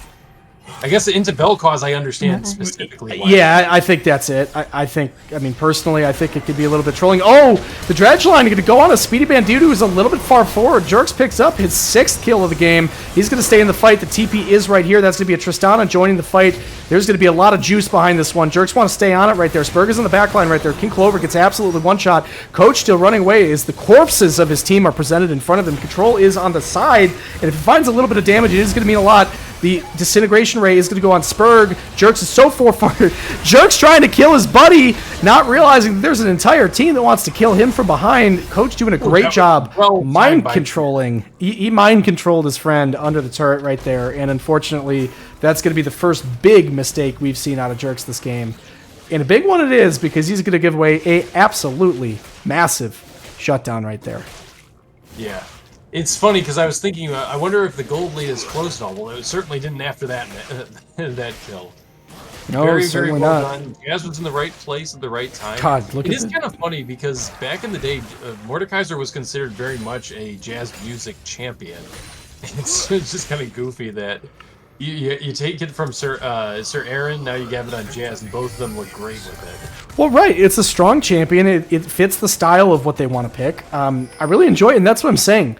Pick what's easy, pick what works. Don't try to ego it. Don't try to do something that you're going to have to work really hard to make work. Just pick the stuff that wins games, man. Like in Music did, and we're seeing the benefit right here. The Dredge line going to go down onto King Clover. Oh, that's going to be a massive knockup from Sir Aaron, finding 3 of the front line. There's going to be a counter engage and a ton of damage onto Control, but Spurg right here on the back line. There's going to be a flank. There's going to be a lot going on here. Spurg does so much damage. Speedy Bandito in the middle of the fight. Pain Peko does have to get out to the side right here, and a double kill going to come down here from the Trundle. Spurg looking to find his opening. It is 4 versus 1, but he is one large deer in the middle of this team, and there's a couple low health bars, and he's wondering if there's something to find. The ultimates are down. Control doing a great job of making sure he can't get near. That's going to be a great dragon from Team Shai Halud. I think that you're starting to see also the, I'll call it the tank diff. On No Reply, you've got Sir Aaron's Tom Kench and kind of Bush League. But then on the other side, you have King Clover, you have Coach, once he steals all of one of the tank's stats. You have Jazz, who's very durable in his own sense. It just and you have all of the mess of stuff being thrown down by Control. It's just really hard for Draven to get to the to Control, get to Jin. Well, it's not just the Draven, it's the Tristana, and this is what I was saying at the beginning of the game with the draft. You're going to run into this problem where, like, if you guys remember, you know, Spurg took this path and he flanked behind the two carries right here, but it was after the fight had already gone through, right? So we saw the Tom Kench on 3 people right here in the middle of that fight, and he finds the knockup, but it's the 3 frontliners. And so they're able to tank through all of that, and guess what? It doesn't take a whole lot of armor, and especially we see the Galio, who looks like he got focused at the beginning of that. Well, Galio rushed a Frozen Heart. Right? Maybe Mordekaiser's the one that you can get because he did buy the Merc Treads, which I think is... I'm going to say I actually really don't like that pick, knowing that your job is to mitigate, of course, these ADCs on the enemy team. But it doesn't matter because as long as he gets the ult off, he's probably going to live through most of this anyway. So, yeah, a bit of a team comp difference. Apologize. Going down again. Didn't see that. Yes, Sir Aaron gonna get gone on, and at least this is gonna attempt to justify the Merc Treads right here. You're eating the burn with him. Yeah, he is, but yeah, he kept him in the middle of the fight. He's gonna go down, and Spurg, I don't know if you want the smoke either. This is a very, very large Mordekaiser. Yeah, no, I think that it's funny in the same way as last time. Oh, last time we were... Wait, what? Yeah, they started Baron and they decided to call it off. I love the fact, I think King Clover was looking to make like some sort of sneaky play. Oh, the fight's in. Coach goes in. He's trying to get the ult onto Bush Lake right here. It's going to be a lot of damage. Coach doing a ton. So much. It's a great catch, but Spurred with the Q. The sleep's going to go on to 4 people. That's a huge sleep right there, but it's just not going to be enough. Not enough damage. Lots of counter right there from Control, who is just absolutely gigamassive at this point of the game. And, yeah, good play by Spurg, but it was too little too late. He already had one of his teammates down, and unfortunately, these 2 ADCs just can't get far enough into that fight to do anything meaningful. They really, really need a front line to hide behind. And as soon as Bush League was taken out from that fight, what do you do? It's tough. Pain Pecco at least trying to find a little bit of damage right there. Yeah, that ult, it's not going to work. You really can only do that ult play. Though. You know, he's trying to get him into the enemy team, but he just doesn't do enough damage at this point in time, just to be completely honest. He's got all attack speed at this point. Until he gets that Infinity Edge later on, it's not going to... Right, exactly. The problem, and that used to work. I think you know, all these Tristana players for the last few years have been building the Navori Quickblades, which those actually increased your ability damage, if you recall. So people are used to, you know, you go in. Not an item I ever bought as support. Got it. Well, yeah, it increased your ability damage, and so people were used to, you go in, you know, you hit four auto attacks, get him to like a 3rd HP. You ult him away, and then that bomb is going to pop him, but it's not quite the same. It doesn't do as much damage. You're going to get more damage up front from the auto attacks, but less from the exploding bomb. So, yeah. Navori Quick Blades. They got the Navori. Yes, they had. The Navori Flicker Blade is what it's called now. I will note for all of you people that have not tuned in to much League of Legends, that is now just a Zeal crit item. It no longer gives you any raw CDR. It does reduce the ability cooldowns, but it does not give any additional ability damage. And Pain Pecco begging for Control. He's hoping that Control is going to walk into here to go check the Baron or something. Yeah. Fair enough. Yeah, as someone who pulls that move all of the time, I knew exactly what he was looking for, but Control... You know, control tends not to make those types of mistakes, and it's one of the things that makes him a great player. Interesting. I see Speedy recalling, so I'm assuming they're not actually threatening Baron there. Yeah, they were looking. Yeah, he's checking it. Yeah, he's checking it. They didn't have enough vision of anyone here. And Tristana's just running far away. Didn't know where anyone was, but this is the fight right here. Sararin. Stop the escape. Yeah, it's going to be really tough right there. Jazz going absolutely ham. The Mordekaiser proving to be a huge pick for both teams, and the team that gets Mordekaiser wins the game, apparently. I guess so. Yeah, that is results-based analysis, by the way. I thought that we don't allow that. I'm allowed to say whatever I want. That's the perks of being the commissioner. You know that. You know, this is a democracy like Helldivers 2 is a democracy. It's a managed democracy. Right, this is managed democracy. Okay, that was a little ambitious right there.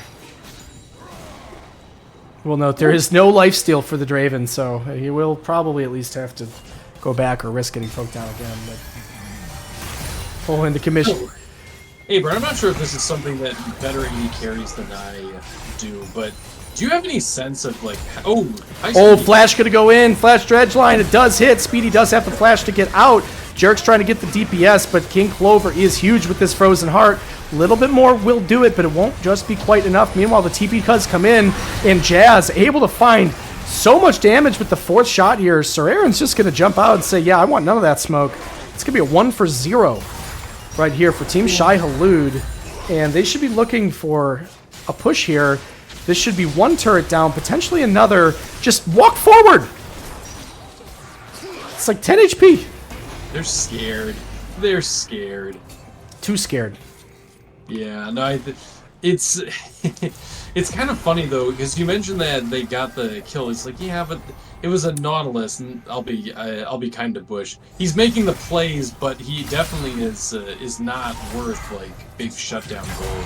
I love Speedy and King Clover both had to flash out of that, so I don't know.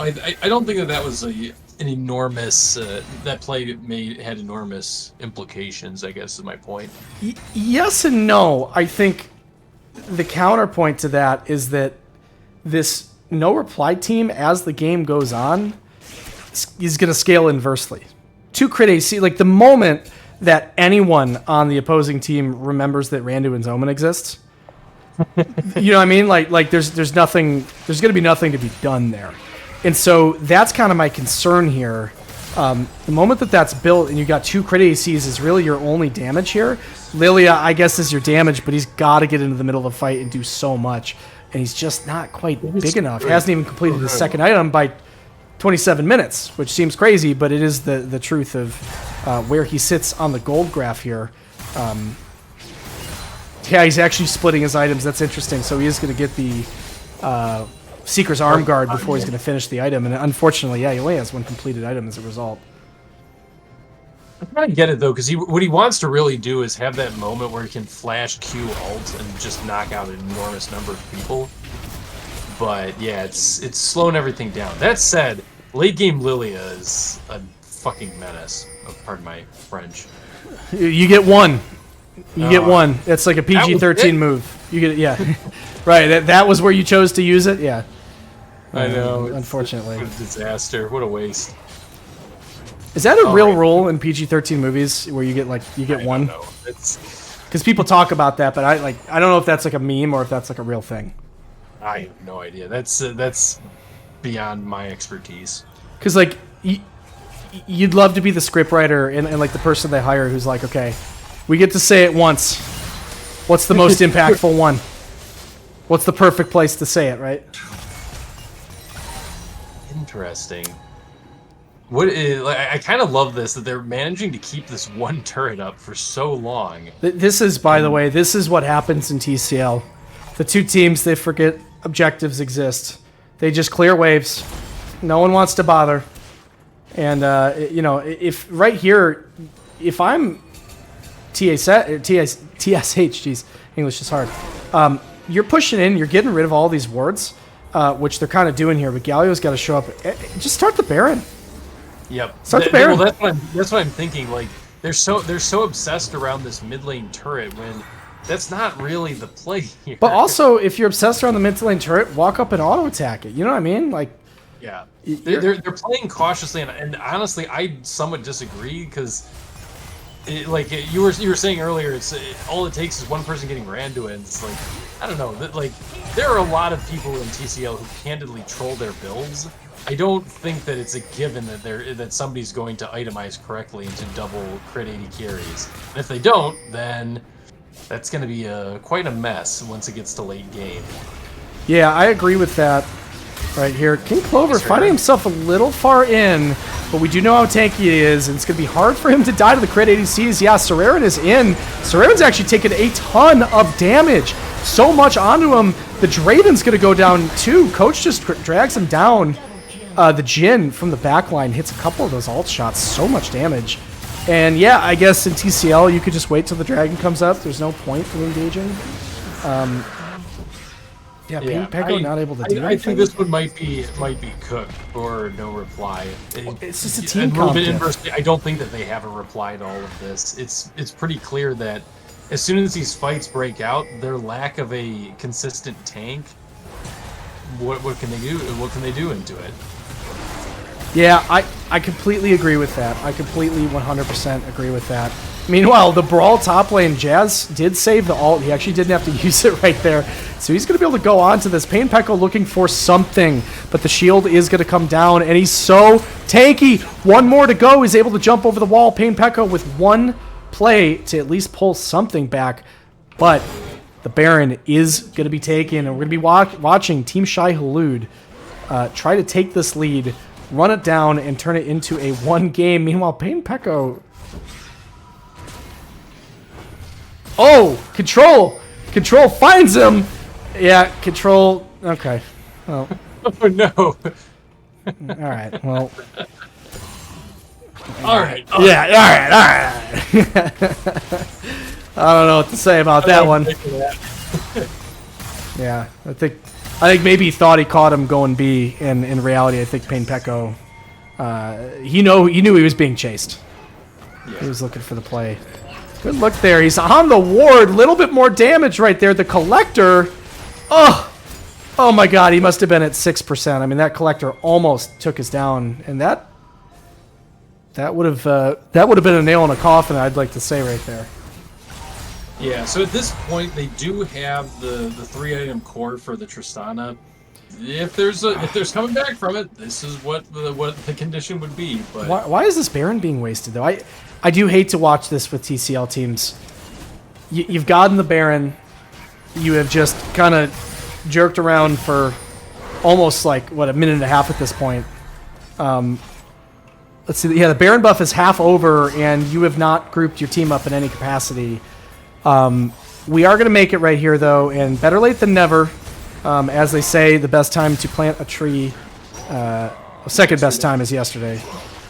Best time's yesterday, second best is today. That's right. That's what they say. This is why I pay you for all of my puns. Yeah, you can handle the Chinese proverbs from now. You know a little more than I do. But they are going to find it right there, and you'd be surprised. I wouldn't have expected this level of wave clear, but if you push this down enough and you stay with it and you keep these Baron minions pushing in, you will be able to get this in and find one more turret, but you can't play so scared here. You got nothing to be scared of. Control is huge, but Control's going to get caught a little far forward. Jerks, though, takes so much damage. All it's going to come down to him. He is going to get disintegrated. Control, it's just not going to be enough damage, and that's why you can't play scared, because it's a great play from Team Shai Halud. Even though it starts with Control seemingly getting caught out, they've just got so much damage. And meanwhile, Payne Pecco, I guess. Jazz, but that's. Well, right. What's the point? What's the point there? Go meet the team, maybe take a 4v5, but unfortunately, he's just having some fun here. He's getting pushed in, and I think they might just be giving up this game, saying, hey, it's time to go to game 3. I'd say that's likely. And the thing is, like, what's the Tristana going to do there that, like, the other team members can? This is just a draft thing. Here it is. Oh. GG. GG. GG, everybody, and we are going to be going to game 3 here. That was an excellent return there from Team Shai Halud after kind of just falling over in game 1, to be honest. We saw absolutely massiveness here from the Mordekaiser. By the way, check out these names. Spirit can see it. No one else can. His client is very bugged, because these are not names that show up in any of their profiles. I don't even know what that is, but yeah, that's. We're looking at some fake stuff over here. Fake news. Fake news. Riot Games overrated, and the Nautilus, you live and you die by it. And that time, the Nautilus, although it looked like he made the plays, did not look good. 0, 8, and 8, least damage in the game by far. That part you would expect. Looks honestly, I think the bigger issue was the Tom Kench. Sir Aaron just looked lost on it. I think that if you're not getting the Mordekaiser, you got to ban it, because it's clear neither top laner is comfortable playing into it at all. Totally agree. That Mordekaiser, again, they are living and dying by the Mordekaiser. Both teams, as we've seen, Mordekaiser always wins, and especially in TCL, that is very common. And yeah, it did not look good. I really didn't like it. I think that they need to go hit the draft book. They're probably going to be going back. Well, actually, I will say they were on the same sides both games.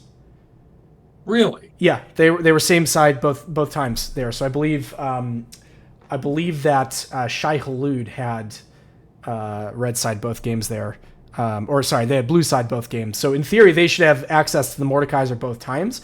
I don't know what happened, and unfortunately, I can't look at it because they're using Pro Draft, so we have not been able to see the order of the picks, which is really important. If I'm blue side, I'm taking that Mordekaiser every single game. I don't know how you justify anything beyond it. That pick is so strong, and it is working for both of these players. But everybody, we're going to be coming back for Game 3. We got a little bit of Silver Scrapes action coming here, which we know we love to be seeing in TCL here. So give us a quick break. We will be right back in just a couple minutes, and thank you all.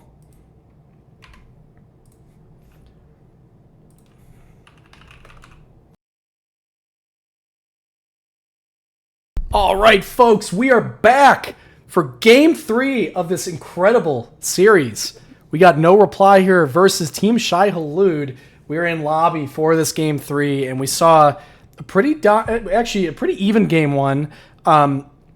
We saw Team Shai Halud pulling through a little bit faster and really snowballing that Game 2 and kind of taking over the game. We're going to be going into Game 3 right here. In Spirit, you've been watching this series. You got some good analysis. What do you think? We got one more game to see who's going to be coming out the winner of Week 2 here. A couple things. One, I think that I want to see a Mordekaiser ban. I don't think either team should be getting that.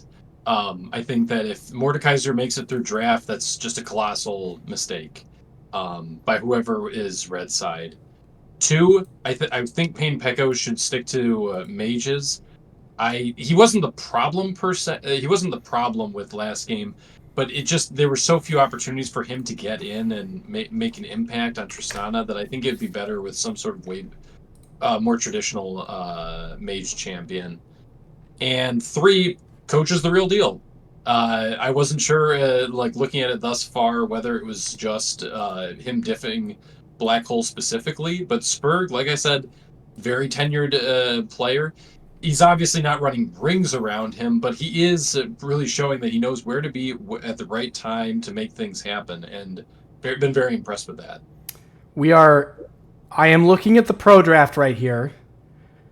We are 3 picks through on both sides, and blue side here, who is Team Shai Halud, has first picked the Trundle and has given the Mordekaiser back to Sir Aaron here. So interesting. Yeah. Yes, interesting. Indeed. Completely agree that is interesting.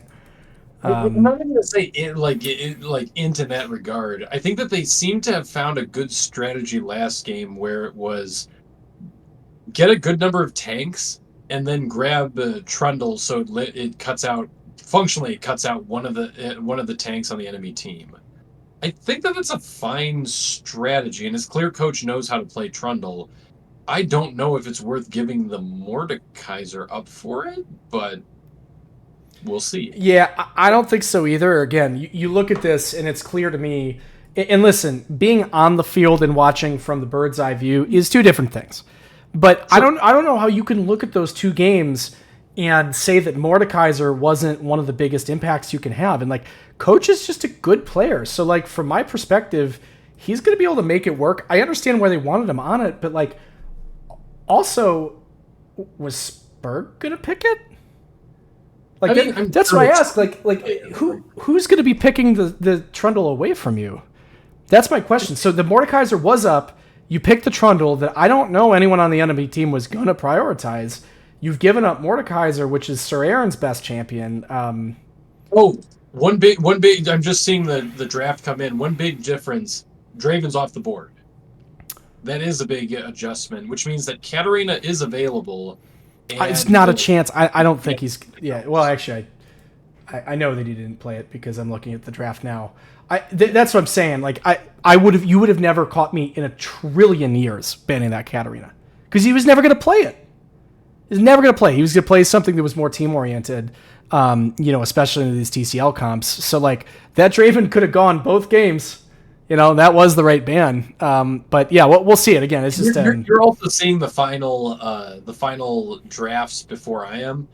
But I will say that the other thing that we didn't bring up is that music plays Trundle. And so there is some flexibility in you pick Trundle for the jungle and potentially set up a matchup where music can take Trundle. That actually is what they did here. Yeah, that's a fair point. They flexed at top lane.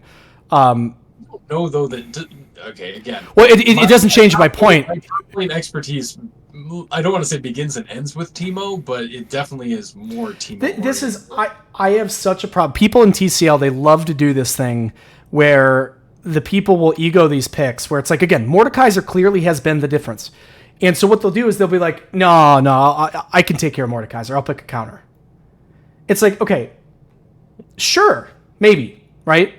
Yeah. Right. Let's put the guy who could make or break the enemy team. Let's put him on his best champion. Okay, right? Maybe you counter it. Maybe you do the thing you do. Or maybe the other 50% of the coin flips and the guy plays well because he's a pretty good player. You know what I mean? Like, that's my question. Like, I think just take it. Like, why? Stop thinking so hard. Mordekaiser's the best champ. Just take it.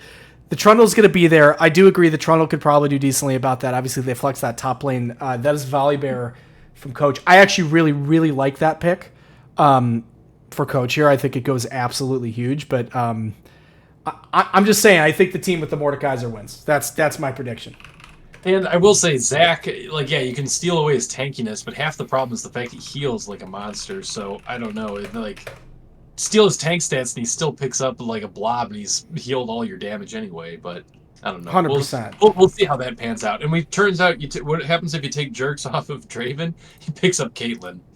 Okay. Yeah, he's a disgusting Caitlyn player, and if not that, he probably would have played Samira. Samira was banned, although I don't know.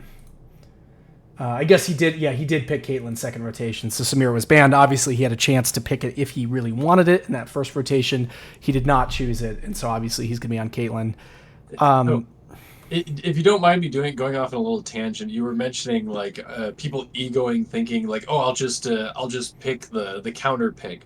One of my favorite experiences when I was trying to climb through, trying to climb in top lane, was the realization that I don't need to pick anything fancy. I'm winning on like my champion. Just pick my champion. And you think to yourself, oh, but what happens if they counter pick it?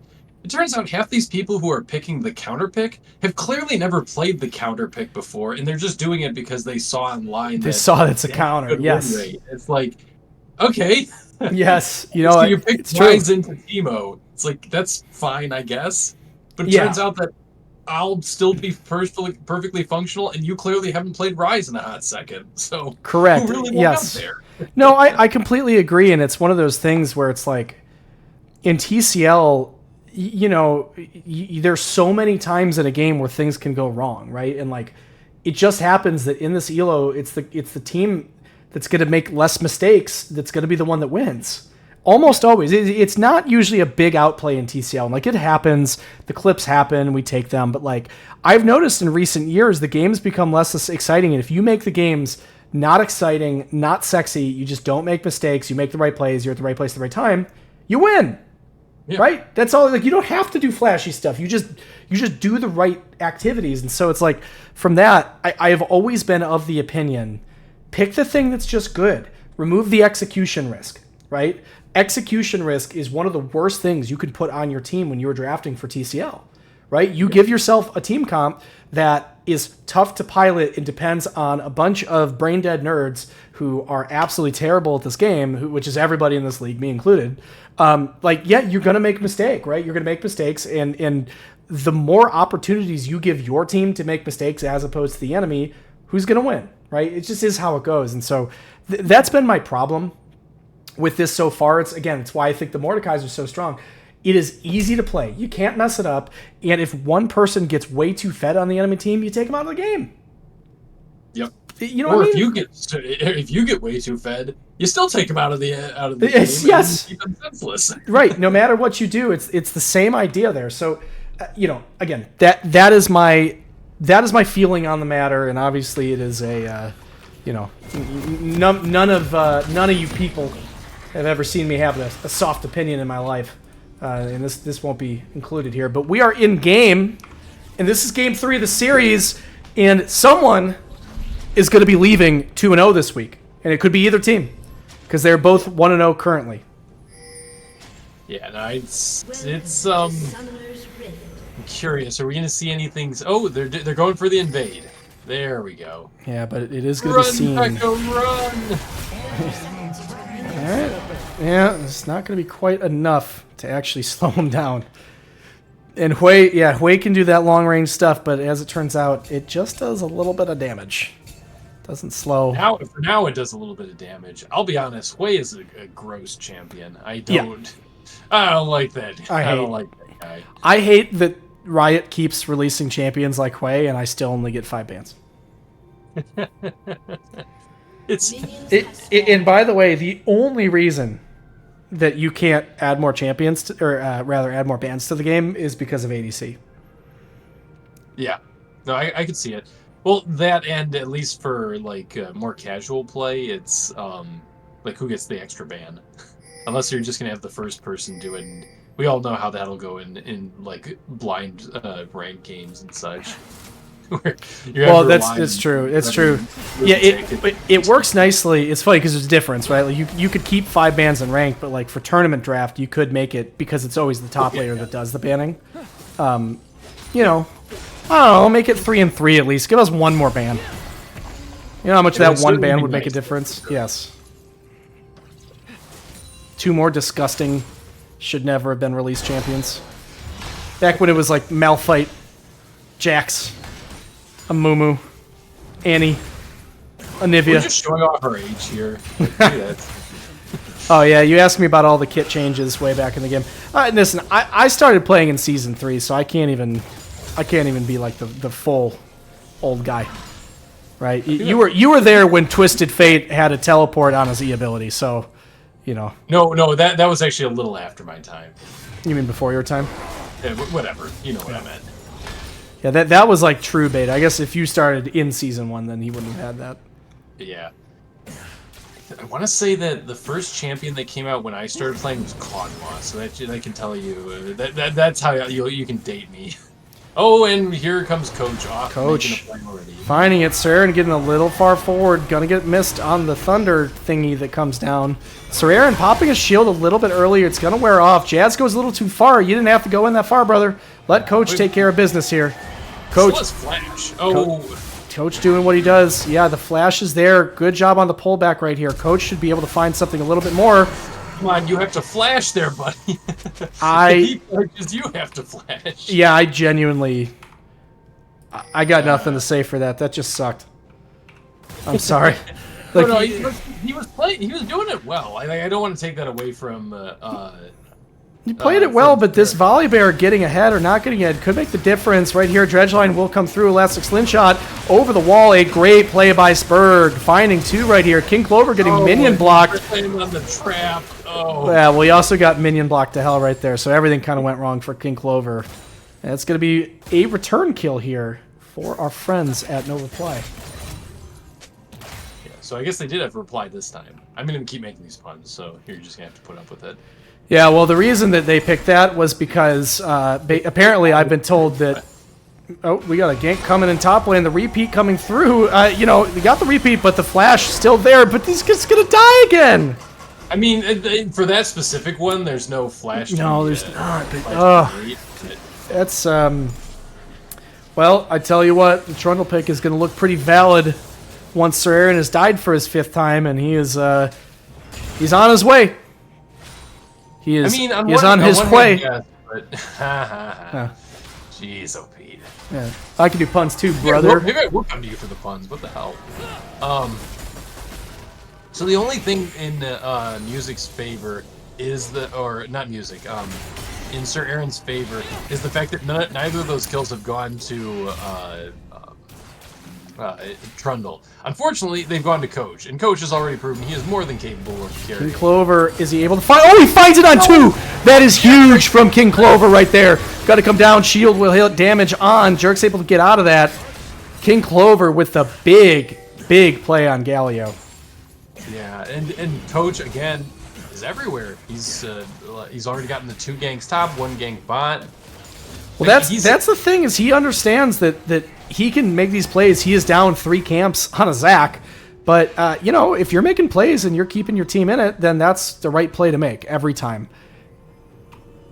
And he has, so I got to give credit to Coach. He knows when to make the play instead of farm, and he's showing it with the aggression here. He's like a more refined Joa, honestly. No, he is nothing like Joa. Don't give him that. They're too... Joa has never taken a kill for himself in Mankind. Joa is I was more talking about the general willingness to forgo camps for farm. Yeah, it's for 2 different reasons. Joa is like protecting his team. Coach is just bloodthirsty. Joa is not bloodthirsty. You can't give him that. No, okay, that's fair. That's fair. All right, Sir Aaron's doing the deep rewards here. Shallow wards didn't work. Deep rewards will have to do. Unfortunately, it's not. Quay gonna get gone in on an instant flash. We've seen that before from Control. He knows when it's time to get out of dodge. And right here, we've got the gank coming in on top lane. Is it going to be enough here? Yes, okay. Guys, he found his F key. Oh, no. He found the F key, and we're so proud of him. See, the funny thing here, and I want to stress this, is this is the same thing I was yelling at Jerix for last time. This is something I do know about top lane. He crashed the wave. He does not need to be standing up there. He knows that Volibear is top because he saw him destroy the ward. He doesn't need to. He doesn't need to be stepped any further than necessary. I don't know why he is even in a position to be ganked there. I don't know, man. It's not in like the top lane list of things you're allowed to do. Oh, this is going to be an interesting pincer maneuver here. Spurg is in. There's not nearly going to be enough damage. He might have to go over the wall. Yeah, he's over the wall, but does he get found right here? Speedy gets a hold of him, but King Clover in a little bit deep on himself. Spurg actually able to turn this into a huge play. I think King Clover really misplayed that. Wait, Jazz is roaming? Yeah, Jazz is roaming here. Pillar on, Coach wants it. He's in. The shield's going to be able to tank up a lot of damage. Spurg is on the back line, able to find a lot of CC onto the two bot laners here. Right here, Cell Division has split. I don't know if it's going to be enough damage. It's going to be really close. He is able to get him down. Jazz flashing out right here. The Mord Death Realm, he's going to find him, and late TP from the Mord, but it will be enough right here. And once again, no reply comes out a little bit ahead on that. Yeah, no, that was really well done by No Reply. The other big thing here is that he was, and this is something I want to praise. Oh, I don't know if this is. Oh, Sir Aaron. Right here, damage on to Sir Aaron. Little bit more Speedy Bandito with the Blight Stacks with his last bit of mana. Able to find that kill right there. That's going to be catching the breaks he wants here. No, and again, he made a good play, and then he stays just a little bit too deep. You need to have the focus to just walk away. Why he didn't just leave? Was he planning on sticking around for the dragon, or? That's my presumption, but yeah, I mean, you stick around that that's one of those TCL things where it's like, all right, you get a kill, you wait a minute, of course everyone's going to be back. Like, where did you think they go? You know? Well, the funny part about this, and something I want to. Okay. I was gonna say no, just leave, folks. Yep. The funny thing was, I was about to praise Sir Aaron because before he teleported down to the fight, he made a point to shove that giant wave into the top lane turret. So Music was actually paying with a lot of CS for his little jaunt down bot. But then he stayed rather than going up to make sure he caught the returning wave, so it ended up being a bit for naught. Yes. No intended. Yes, that is extremely true. Yeah, that's just, again, it's kind of what I mean, right? Like your TCL games, it will be about the mistakes you made, and the first death was a mistake. Obviously that death there is a mistake, and you know, in solo queue, one death means nothing, but in a game like this, people can get real far ahead on just 1 or 2 kills here. And right now, you see a Volibear who's kind of big. And speaking of a big Volibear, yeah, go in there, and the pole, unfortunately, he's not able to find it right there. The ultimate ability is not up yet, so he is going to use the flash right here. The turret will get taken down. And, yeah, that's going to be a dead Mordekaiser. That is number 4, and at some point, there's not going to be a whole lot gold continuing to go after him because he's died so many times. Yeah. Weirdly, I think that he and Music, though, are still pretty even in gold, just because... No, it's 1,000 ahead. Really? It's a fairly significant difference. Yeah, in fact, it's... Oh, it's from all the plates, It's the biggest difference of any laner, but the jungle difference is, I believe, so far the largest difference. Or it's about the same. Yeah, I guess he does have 3 plates and such. I was just looking at the score lines. I guess the assists do add up, but... Go figure. And mid, pretty uneventful at this point. They are determined to prove us casters wrong, though, about the whole Mordekaiser pick. At least they're doing their damnedest. 100%. What were we gonna say? Oh, I was going to say, interestingly, I didn't even notice it, but Speedy has managed to actually pick up enough kills to keep himself fairly even with the Kate. I will also note he is going on hit here, which I actually like. I think against 3 tanks is really, really good. Zach here, yeah, I don't think that is... I know Zach, it's long, but it ain't that long. Oh, right here. Little standoff here we've got in the bot lane. Wait, I have a question. Wasn't he just hitting the pink ward, so he moved the pink ward to put it into the bush where the Caitlyn was? I can't comment on such things right here, but right here, Pain Pekko has been found. Coach, yeah, he's going to steal the ult, get away from it. Coach, his ult, remember, Volibear ult is on like 160-second cooldown. It is massive at the beginning of the game, so Coach not able to follow from that. God. Tell me what Hui doesn't do. I don't know, man. He's just throwing stuff at him. Like, what does that even do? All right, looks like Coach is hanging around bot. It looks like he wants to set something up here. He does have ult to shut off. Dive, angle, goes onto Zach. Oh, but it's going to be a huge Hui ult right onto Jerk. So much damage, and he's going to get completely one-shot once it pops. Great play from the Galio being able to follow that up right there. Spurg in the middle of a bunch of people, and he doesn't need to be there. Coach absolutely huge, finding Spurg at the beginning of that play, but obviously Control gets the MVP of that fight, showing up at the beginning of the fight, not as a follow-up, finding the huge ult on to the Caitlyn, pops her in the end, and that is going to be a 2-for-0. Yep. And this is the thing, I think that Caitlyn wasn't respectful. There's just so much AoE in that team comp. It's very, very dangerous for her to ever be wandering for Jerks. Right here, Pain Pekko, lots of damage. Unfortunately, he's not going to be able to steal Coach's ult because he just used it a little bit ago. Oh boy, Coach, one more, he's going to be able to go find this. A slow misses him, the damage misses him, but it is going to be enough with him getting chased down in the bear bite to finish things off. Yeah, that's another one where I think that if the stun had managed to land, it may have been enough to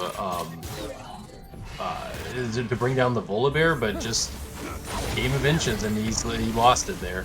Like, no one expects Hui's Q abilities to do as much damage as they do because it's his main damaging ability, so he only gets one of them. Yeah. I mean, I cannot play against that champion. It's an absolute kryptonite. He hits me with every single skill shot. I hit him with none. When I play Control's team, it's an instant ban. I was gonna say, like, are you sure you should be bringing this up? But no, he's allowed to know that because he's going to find it out in the first 3 bans.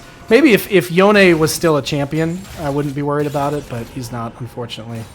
Yep. So it is not going to work for me.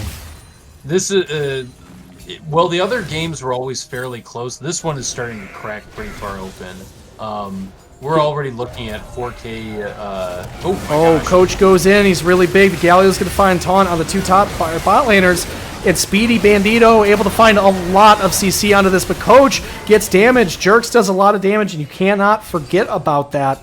And that is going to be a 1-for-1. A support goes down, a jungler goes down. But I got to tell you, getting the jungler with 4 kills, that's the one that you want right there, and that's actually a big turnaround by No Reply. Yep. Bush knows his job. His job is to to die for a kill. And in this case, he's dying enough that he's definitely not worth the gold for it. If the Kate scales, the Kate will be very, very scary. I do think the Varus mid to late game is going to be a very strong pick. I really like the Varus. I think it should be played more in TCL. I think it really, really is a fantastic pick right there. Oh man, we got the fight in the top lane. Willie's 2 top laners, usually when they fight, someone doesn't get to leave alive, but I do think they're going to walk away from this. Jazz doesn't want to, you know, if Jazz loses to the Mord at this point, it will actually throw away whatever lead he's created. And he is so far ahead, which does make you ask, Spurg in on a trillion people. The Galio's going to come in to back it up. Jerk's doing so much landing, and Speedy gets caught at the front with all of that CC. He's going to go down at the very start. Coach, tanky, but not tanky enough right here. And the Hui's going to go down. That was a huge play, but some shutdown damage back. Coach still alive in the backline right here. Ooh. This is a crazy fight. Oh my gosh. And Aaron died top. And Sir Aaron dies top. Jazz justifies his lead on the Trundle. Man, that was an enormous play by Spurg, but it just wasn't quite enough. I thought it was going to be a team wipe, but they walk away even on that fight. But unfortunately, in that top lane, as we just said, Sir Aaron is going to get taken down. He is now 1-5, and he is very far behind. This is going to be a problem for him, and no reply. As a quick note, though, I can't do the counting, but I'm almost positive Caitlyn gets Infinity Edge off that. Oh no, so she's opting to invest in the boots first. Yeah, that's pretty typical. You want movement. I mean, listen, you're against people who like to run you down, right? You want to be able to dodge things and not completely die. So, yeah, you get those boots as early as you can. It's really, really important, especially when you're not building an early Zeal item, so you're not getting that extra movement speed from that. It just makes it that much more important. So, yeah, Team Shai Halud does show up at the Dragon here, and they do take it uncontested. So, while the fight was a little bit, could have gone either way, they are able to come back and get that free uncontested Drake, and that will mean 1 for 1. But it will be returned here from a Rift Herald. That Rift Herald was just started, though. I was going to say, this is not... Yeah, it's not a return. Coach really far in. And, yeah, he's going to get pushed out of this. The Dredge line will not hit from Bush League. Objective Bounty got in here. But all that means is the ADC is not a part of the fight. The Trundle is going to be showing up, and the ADC won't be there. So this will be a 5v4. When he's able to get there, Coach takes a lot of damage at the start. Should have the ult to pop back into it. Onto the back line. Pain Pekko is getting gone on, but he's still alive. He will finally get taken down right here. And also the Zac down as well. Sir Aaron in the middle of the fight, but it won't be quite enough. He's going to go down right there. And Caitlyn, from the opposite side of the map, watches his team get eviscerated in that fight, and that's going to turn into a Herald for Team Shai Halud. And so while that bounty gold looked good, it did not look good on the scoreboard at the end, because they're going to get 5 or 4 of them taken down for only 1 in return. Okay, and this is a... I don't want to be overly harsh on people, but why? Your Caitlyn was collecting a objective bounty down south. You are 4v at the best 4v4. Well, I know these players, and the first thing I'm going to say is I don't think there's a strong shot caller on that team. Jerks is probably the closest thing to it. He was the one who wasn't there. You know, Pain Pekko, not a strong voice. Like make decisive calls in the past. I don't think that that's necessarily true. I don't think that they were thinking. Yeah, I think that's an apt description. The brain was not turned on. I mean, at the end of the day, what else can you say? You know what I mean? But yeah, you cannot take that 5v4. You have to assume the Trundle's going to be back. You haven't seen him on the map for a while. Trundle, massive, by the way. Just run at the Mort. Like, at this point, run at him. You lose nothing. Yeah. Run. Like, what are you doing? Kill him. Kill him. Oh, he heard you. Let's see. No, stay on him. Just beat him. Beat him to death. You have a club. I mean, and he has a turret, so I don't think it's completely... I honestly dive the turret. I mean, I don't know. I'm being kind of silly here, but like you have a Ravenous, you've got the lifesteal. He also doesn't see the Zac and the Nautilus. Like we need to be a little bit reasonable here. I don't know. I just think of what would Blood do, and Blood would run you down under tower. He would not care. He wouldn't, even if he dies for it, he doesn't care. He wants to teach you a lesson, old man. Right here, Spurg getting caught out. Obviously, King Clover continuing to show the strength of this Galio pick. Goach is going to go in, and they are going to be able to find the kill on that invade. And the guy just doesn't get to be on his side of the map right here. Jazz trying to run Sir Aaron down. Can he find it? A little bit more. The bite will come through. Does get the kill as prescribed by Dr. Barnett here. Great play there, running him down and pressing Q, as Trundle does, because I think that's all he does. But found it at the right time, and this is going to get really scary really fast. It's kind of funny. Coach made a comment where he said that Mundo is his 20th best jungler. And I made a bit of a meme comment where it's like, can we get the full list? I mean, after seeing this series, I'm increasingly curious. Can we get the full list? Yeah, I kind of want to see it because he's shown to be adept on a lot of picks. And it's funny, the amount of times where he's gone in on this volley and like it kind of looks like he's going to get killed, and yet he's 8-2-7. Yeah. Like, where did that come from? Well, I mean, quite a few of them from up top, but Yeah, well, right, correct. I mean, yes, that is true. There's a 1-7 Mordekaiser. Unfortunately, Sir Aaron, and again, having Sir Aaron on your team, you live or you die by him, right? If he loses the mental, he starts running it down, he makes bad plays, he gets caught when he shouldn't. I think some of those, there's no excuse, especially when that turret went down bot lane. You just run. There's no excuse to be there. All that's going to happen is you're going to get caught, and unfortunately, right, the Trundle's going to get more and more far ahead. And when you get a Trundle with a couple items who parks himself in a side lane, you don't get to leave.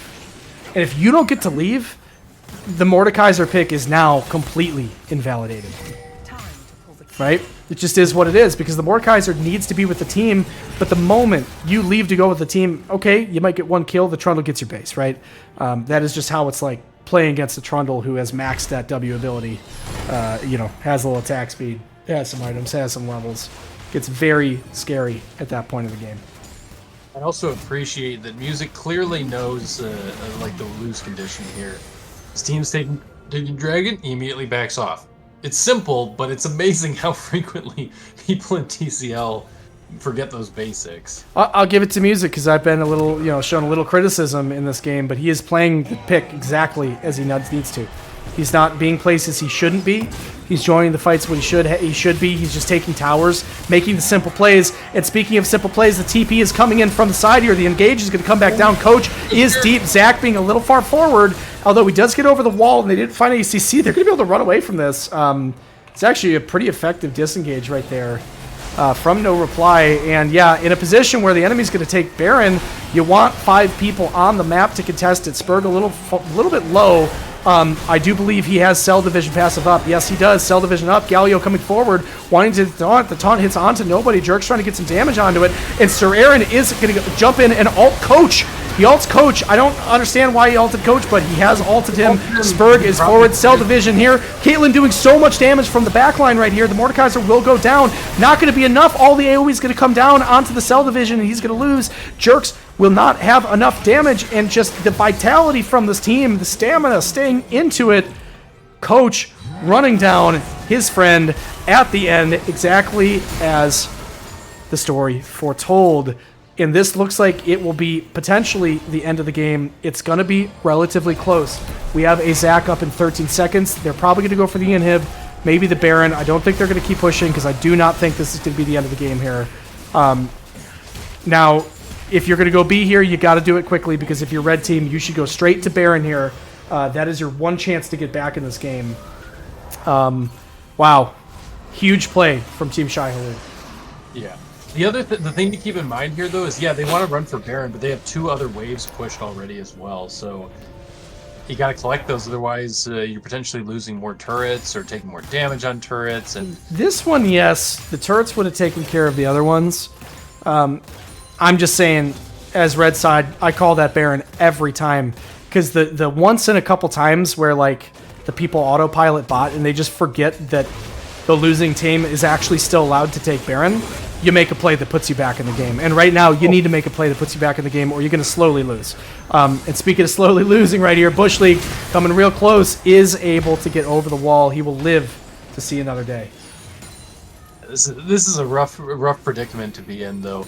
Like you mentioned in that last fight, Sir Aaron flashing in to do the ult and the ult's Coach. Like, on one hand, yeah, Coach, to your point you raised earlier, Coach is the Fed member. You can take him out of the fight. But I think he was also thinking that, oh, maybe if the Baron's low, because I don't think that they had vision on it, then he can potentially open up a window for Spurg to smite. I'm not exactly sure what was going through his head, but he's so far behind that even if he takes somebody out of the fight, he can't do it for very long. Baron has been started right here. Meanwhile, in the bot lane, a lot of pressure, and this is a good play. You got to keep people bot right there. Coach doing a good job tanking that ace in the hole right there that was going on to Speedy Bandito. But yeah, right here, Jazz gonna be absolutely massive, staying in the middle of that fight. Get back on the Baron, boys, right here. Oh, the Silas is B. You get back on this Baron right now, young lady. And you start it. They have started it. King Clover. Mordekaiser took from yeah, a lot of damage if you're not careful right here. The Mordekaiser will go down, and it looks like the fight's happened. The Mordekaiser will go down. Control takes so much damage. A massive headshot, but the smite will come through from Coach right there. being the coach as he always should be. Bush League a little bit deep. Spurg trying to find his way out of the pit right here. He finds it out. But meanwhile, they're just losing the base. And if I'm here, you got to stop these backs right here, because right here, this Trundle is able to at least get 1 or 2 towers if someone doesn't go back. And the Caitlyn gets her back canceled. Jazz, come on, buddy. Come on, you know how to do it. Smack it. Smack it. And Caitlyn is going to get stopped right there, and they're going to get into the base. Jazz able to end this game. I think the game's just going to be over right here. Jerks and Payne Panko aren't going to be able to get back and do any damage. In the meantime, this is going to be the end of the game. They just run it down. GG. Holy crap. GG. That was I don't know awesome. if you thought, Coach got freaking one-shot by Jerks. Listen, in the off to the side, he probably looked like he didn't have his health bar. well, you give credit where it's due, and even though in the cast I was giving Music a little bit, giving him the business in the first couple games, Music played that game exactly as he needed to. He did every single thing. The one fight that I think he died was during that team fight. I don't think he died at any point as he was top lane. Obviously, they made the really, really smart plays to send Coach top lane, absolutely feast on Sir Aaron, who forgot that he's allowed to run back to his tower when he's getting ganked. And yeah, Music, he takes that lead. He gets there. He plants himself in the side lane, doesn't try to do too much with the team, and just realizes, I'm actually more useful being bot lane right here and just sticking this tower. Because if they did send the Sylas back, and when they send the Sylas back, then it actually gave them the opportunity to start that Baron up again. And the Baron gets gone on, and it was a 50-50 smite. Coach does an incredible job right there, obviously taking the smite there that could have been stolen by Spurg. I don't know if it would have made them come back, but at least it was important. And meanwhile, Music just runs the minions down and finishes the game for his team. So really, that was the first time that people in TCL remembered that there's a side lane. Very impressed by the play there from Team Shai Halud. Obviously, control was absolutely huge. Jerks did his best, but it wasn't quite enough. So that's going to be the series, and I think it's obvious who our MVP is. I hope it is to you, but I figured I'd open it up for discussion anyway. For me, I have to give it to Coach. Control and Jazz both played really well. Jazz, especially after to recover from game 1, where it was a pretty rough trot, but I think that Coach was extremely consistent through all 3 games. Got 2 target bans, played 3 different champions across 3 games. All of them looked very, very good. I don't think that there's really anyone else who could go to, but that's just agreed. Nope, same here. All right, let's get the Coach in here. Coach, you are with us on stream after a dominant game 3.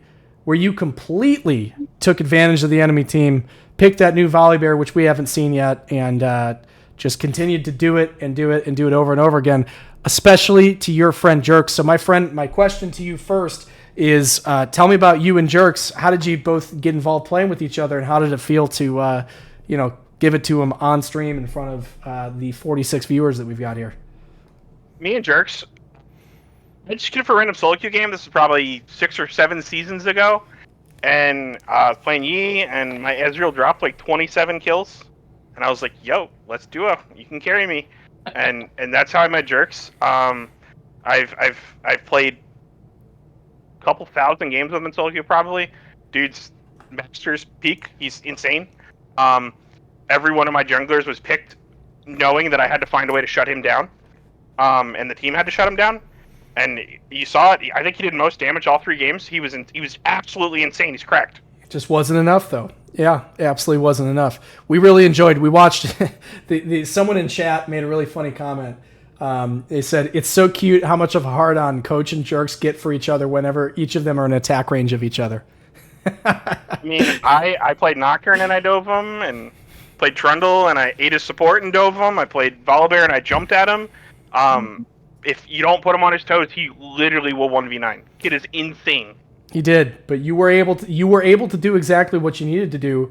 We kind of joke about it. You've become a bit of a villain in TCL, and people didn't think you had it in you after that first week. playing against someone who would be considered the lowest ranked jungler in TCL. You have now been against Spurg, who's won a couple championships and is regarded as one of the best junglers, and he was picked very early. And you had a similarly good performance. So, what do you say to the haters, and what do you think everyone's going to see for the rest of this regular season from you? Have you seen my mid laner? My mid laner makes any jungler look good. Control is fucking insane. He is. Very He is true. insane. He is insane. No. Out of curiosity, if you don't mind me chiming in, Coach, I was chatting I brought it up on stream, and you may remember. I think you made a comment in one of our threads about how Mundo was your 20th best jungler, and I think I made the comment half jokingly at the time is I'd love to see that list. Well, now we've seen 5, 6 junglers from you. I got 15 more. We were going over What I champions. want to know is can you work with me to get these on the list? I need to know where these rank correspondingly. but at least by the end of the season, where we can start. Maybe when the season's over, I'll let you know. But we were going over champ pools with our team, and we put them all on a spreadsheet so we can draft them. And I literally dropped 20 characters on this spreadsheet, and they're like, "That's your pool." And I'm like, "That's my pool." And they're like, "You're a one trick." And I'm like, people keep saying that, right? But I haven't played my one trick at all. Yet. Yeah, that's for finals. That's for game 5 of the finals. If Control is anything to go by, they'll know.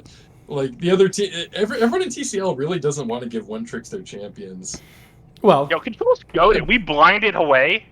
So I know you guys were talking about the Trundle pick. So when he picked Mordekaiser in game 1, I was like, "What do you want to play against this?" And he's like, "I want to play Trundle against this." And then Trundle was banned out.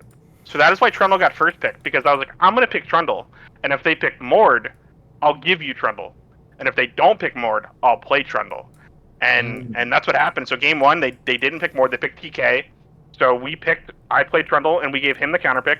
And then game 2, they first picked Mord, so I gave him Trundle. Me and Jazz do have some overlapping champ pools, so it makes that pretty cool. Yeah. I think it was still dangerous, and I obviously I think I still stand by what I was thinking with my issues in game 3, but I will say at the end of the day, draft is 25%, execution is 75%, and you guys executed. There's really nothing more to say. I did have a quick question. Game 1 on Nocturne, you had a very dominant early game, and then you took your foot off the gas a little bit. You got caught during a dragon play and then didn't make it up to Baron when they saw you, so they started and they took that Baron. I assumed it was a lack of focus. My question to you is, what happened during that game, do you think? And then how did you change that and really put the pedal to the metal in games 2 and 3? So in game 1's draft, we drafted, and the sole intent was to dive Draven, right? And I literally go in the team in the comms that our loss condition is Mordekaiser. I was like, I need you to not die to him. You don't need to kill him. You just have to not die to Mordekaiser, because he is the only way we lose the game. And then Mordekaiser was died too. And then I was tilted. I tilted too hard for a second, and I'm like, oh crap, they got Baron, and that was straight on me. I make the majority of the macro calls, so when blunders like that happen, it's completely my fault. And I scuffed that real bad for my team. I apologized, told him to clean it up in the next draft, and I made sure instead of giving Jazz an even lane, I gave him a winning lane both for the remainder of the night. And I knew that Sir Aaron was a Mord player, and I kind of banked on him just AFK pushing. And so I told the team, I was like, I'm going to 3 camp and go top. And I went top, and I got him, and then I was going to go bottom, and then Spurg told my Raptors. So I was like, okay, I'm just going to take the crab back here and then gank Mord again. And then I picked up the Dark Seal on Volibear, and I got some stacks at some point. It really helped me. Helps you clear, it helps you snowball a little bit. But like I said before, Control can make anybody look good in the jungle. My mid always has prio. He's always down the 2v2. He's down the brawl. Yeah, he is. And I tell you what, I mean, it's why it's a best of 3. It'll turn into a best of 5 for the playoffs. Your goal isn't to make every great play. It's to make consistently the most good plays, because you have a couple games to work with. And that's what we saw here. Obviously, a couple mistakes in that first game became very clean. Game 2, game 3. Spirit, before we go, any last questions? Not really. Great performance, and I can't wait to see what comes next. Any final words from you, Coach, before we jump off? I mean, I told you guys on draft night that I was the best jungler in the pool. I told everybody they'd regret not picking me. I already got one of the junglers that was ahead of me, so I got to get the one on your team next week, Abarn. Well, we will see when we get to that, but you are talking to the top team in TCL and the group of best players, so I don't think we're going to fall over like these guys did to you. But all the same, you had an incredible match tonight. Great playing, and thank you for the show that you gave everyone on stream. Thanks, guys. Have a good night. Thank you. See ya. All right. Guys, that was so much fun. We've got one more match tomorrow. It's going to be the Tasty Crab Legs, a.k.a. TCL in TCL, against the Yapopotami. I know that after week 1, when Luciv did not show up, you guys obviously all wanted to see him lose, and you didn't get to see it, but you're going to see it this week. So tune in tomorrow, 8 o'clock Central, or 7 o'clock Central Time, 8 o'clock Eastern, just like every other one, and watch Luciv, Vrail, and the Yapopotami lose. So anyway, have a great night, everybody. Thank you so much for tuning in. We had a great time, and we will see you all tomorrow. Thank you. Rock on, everyone.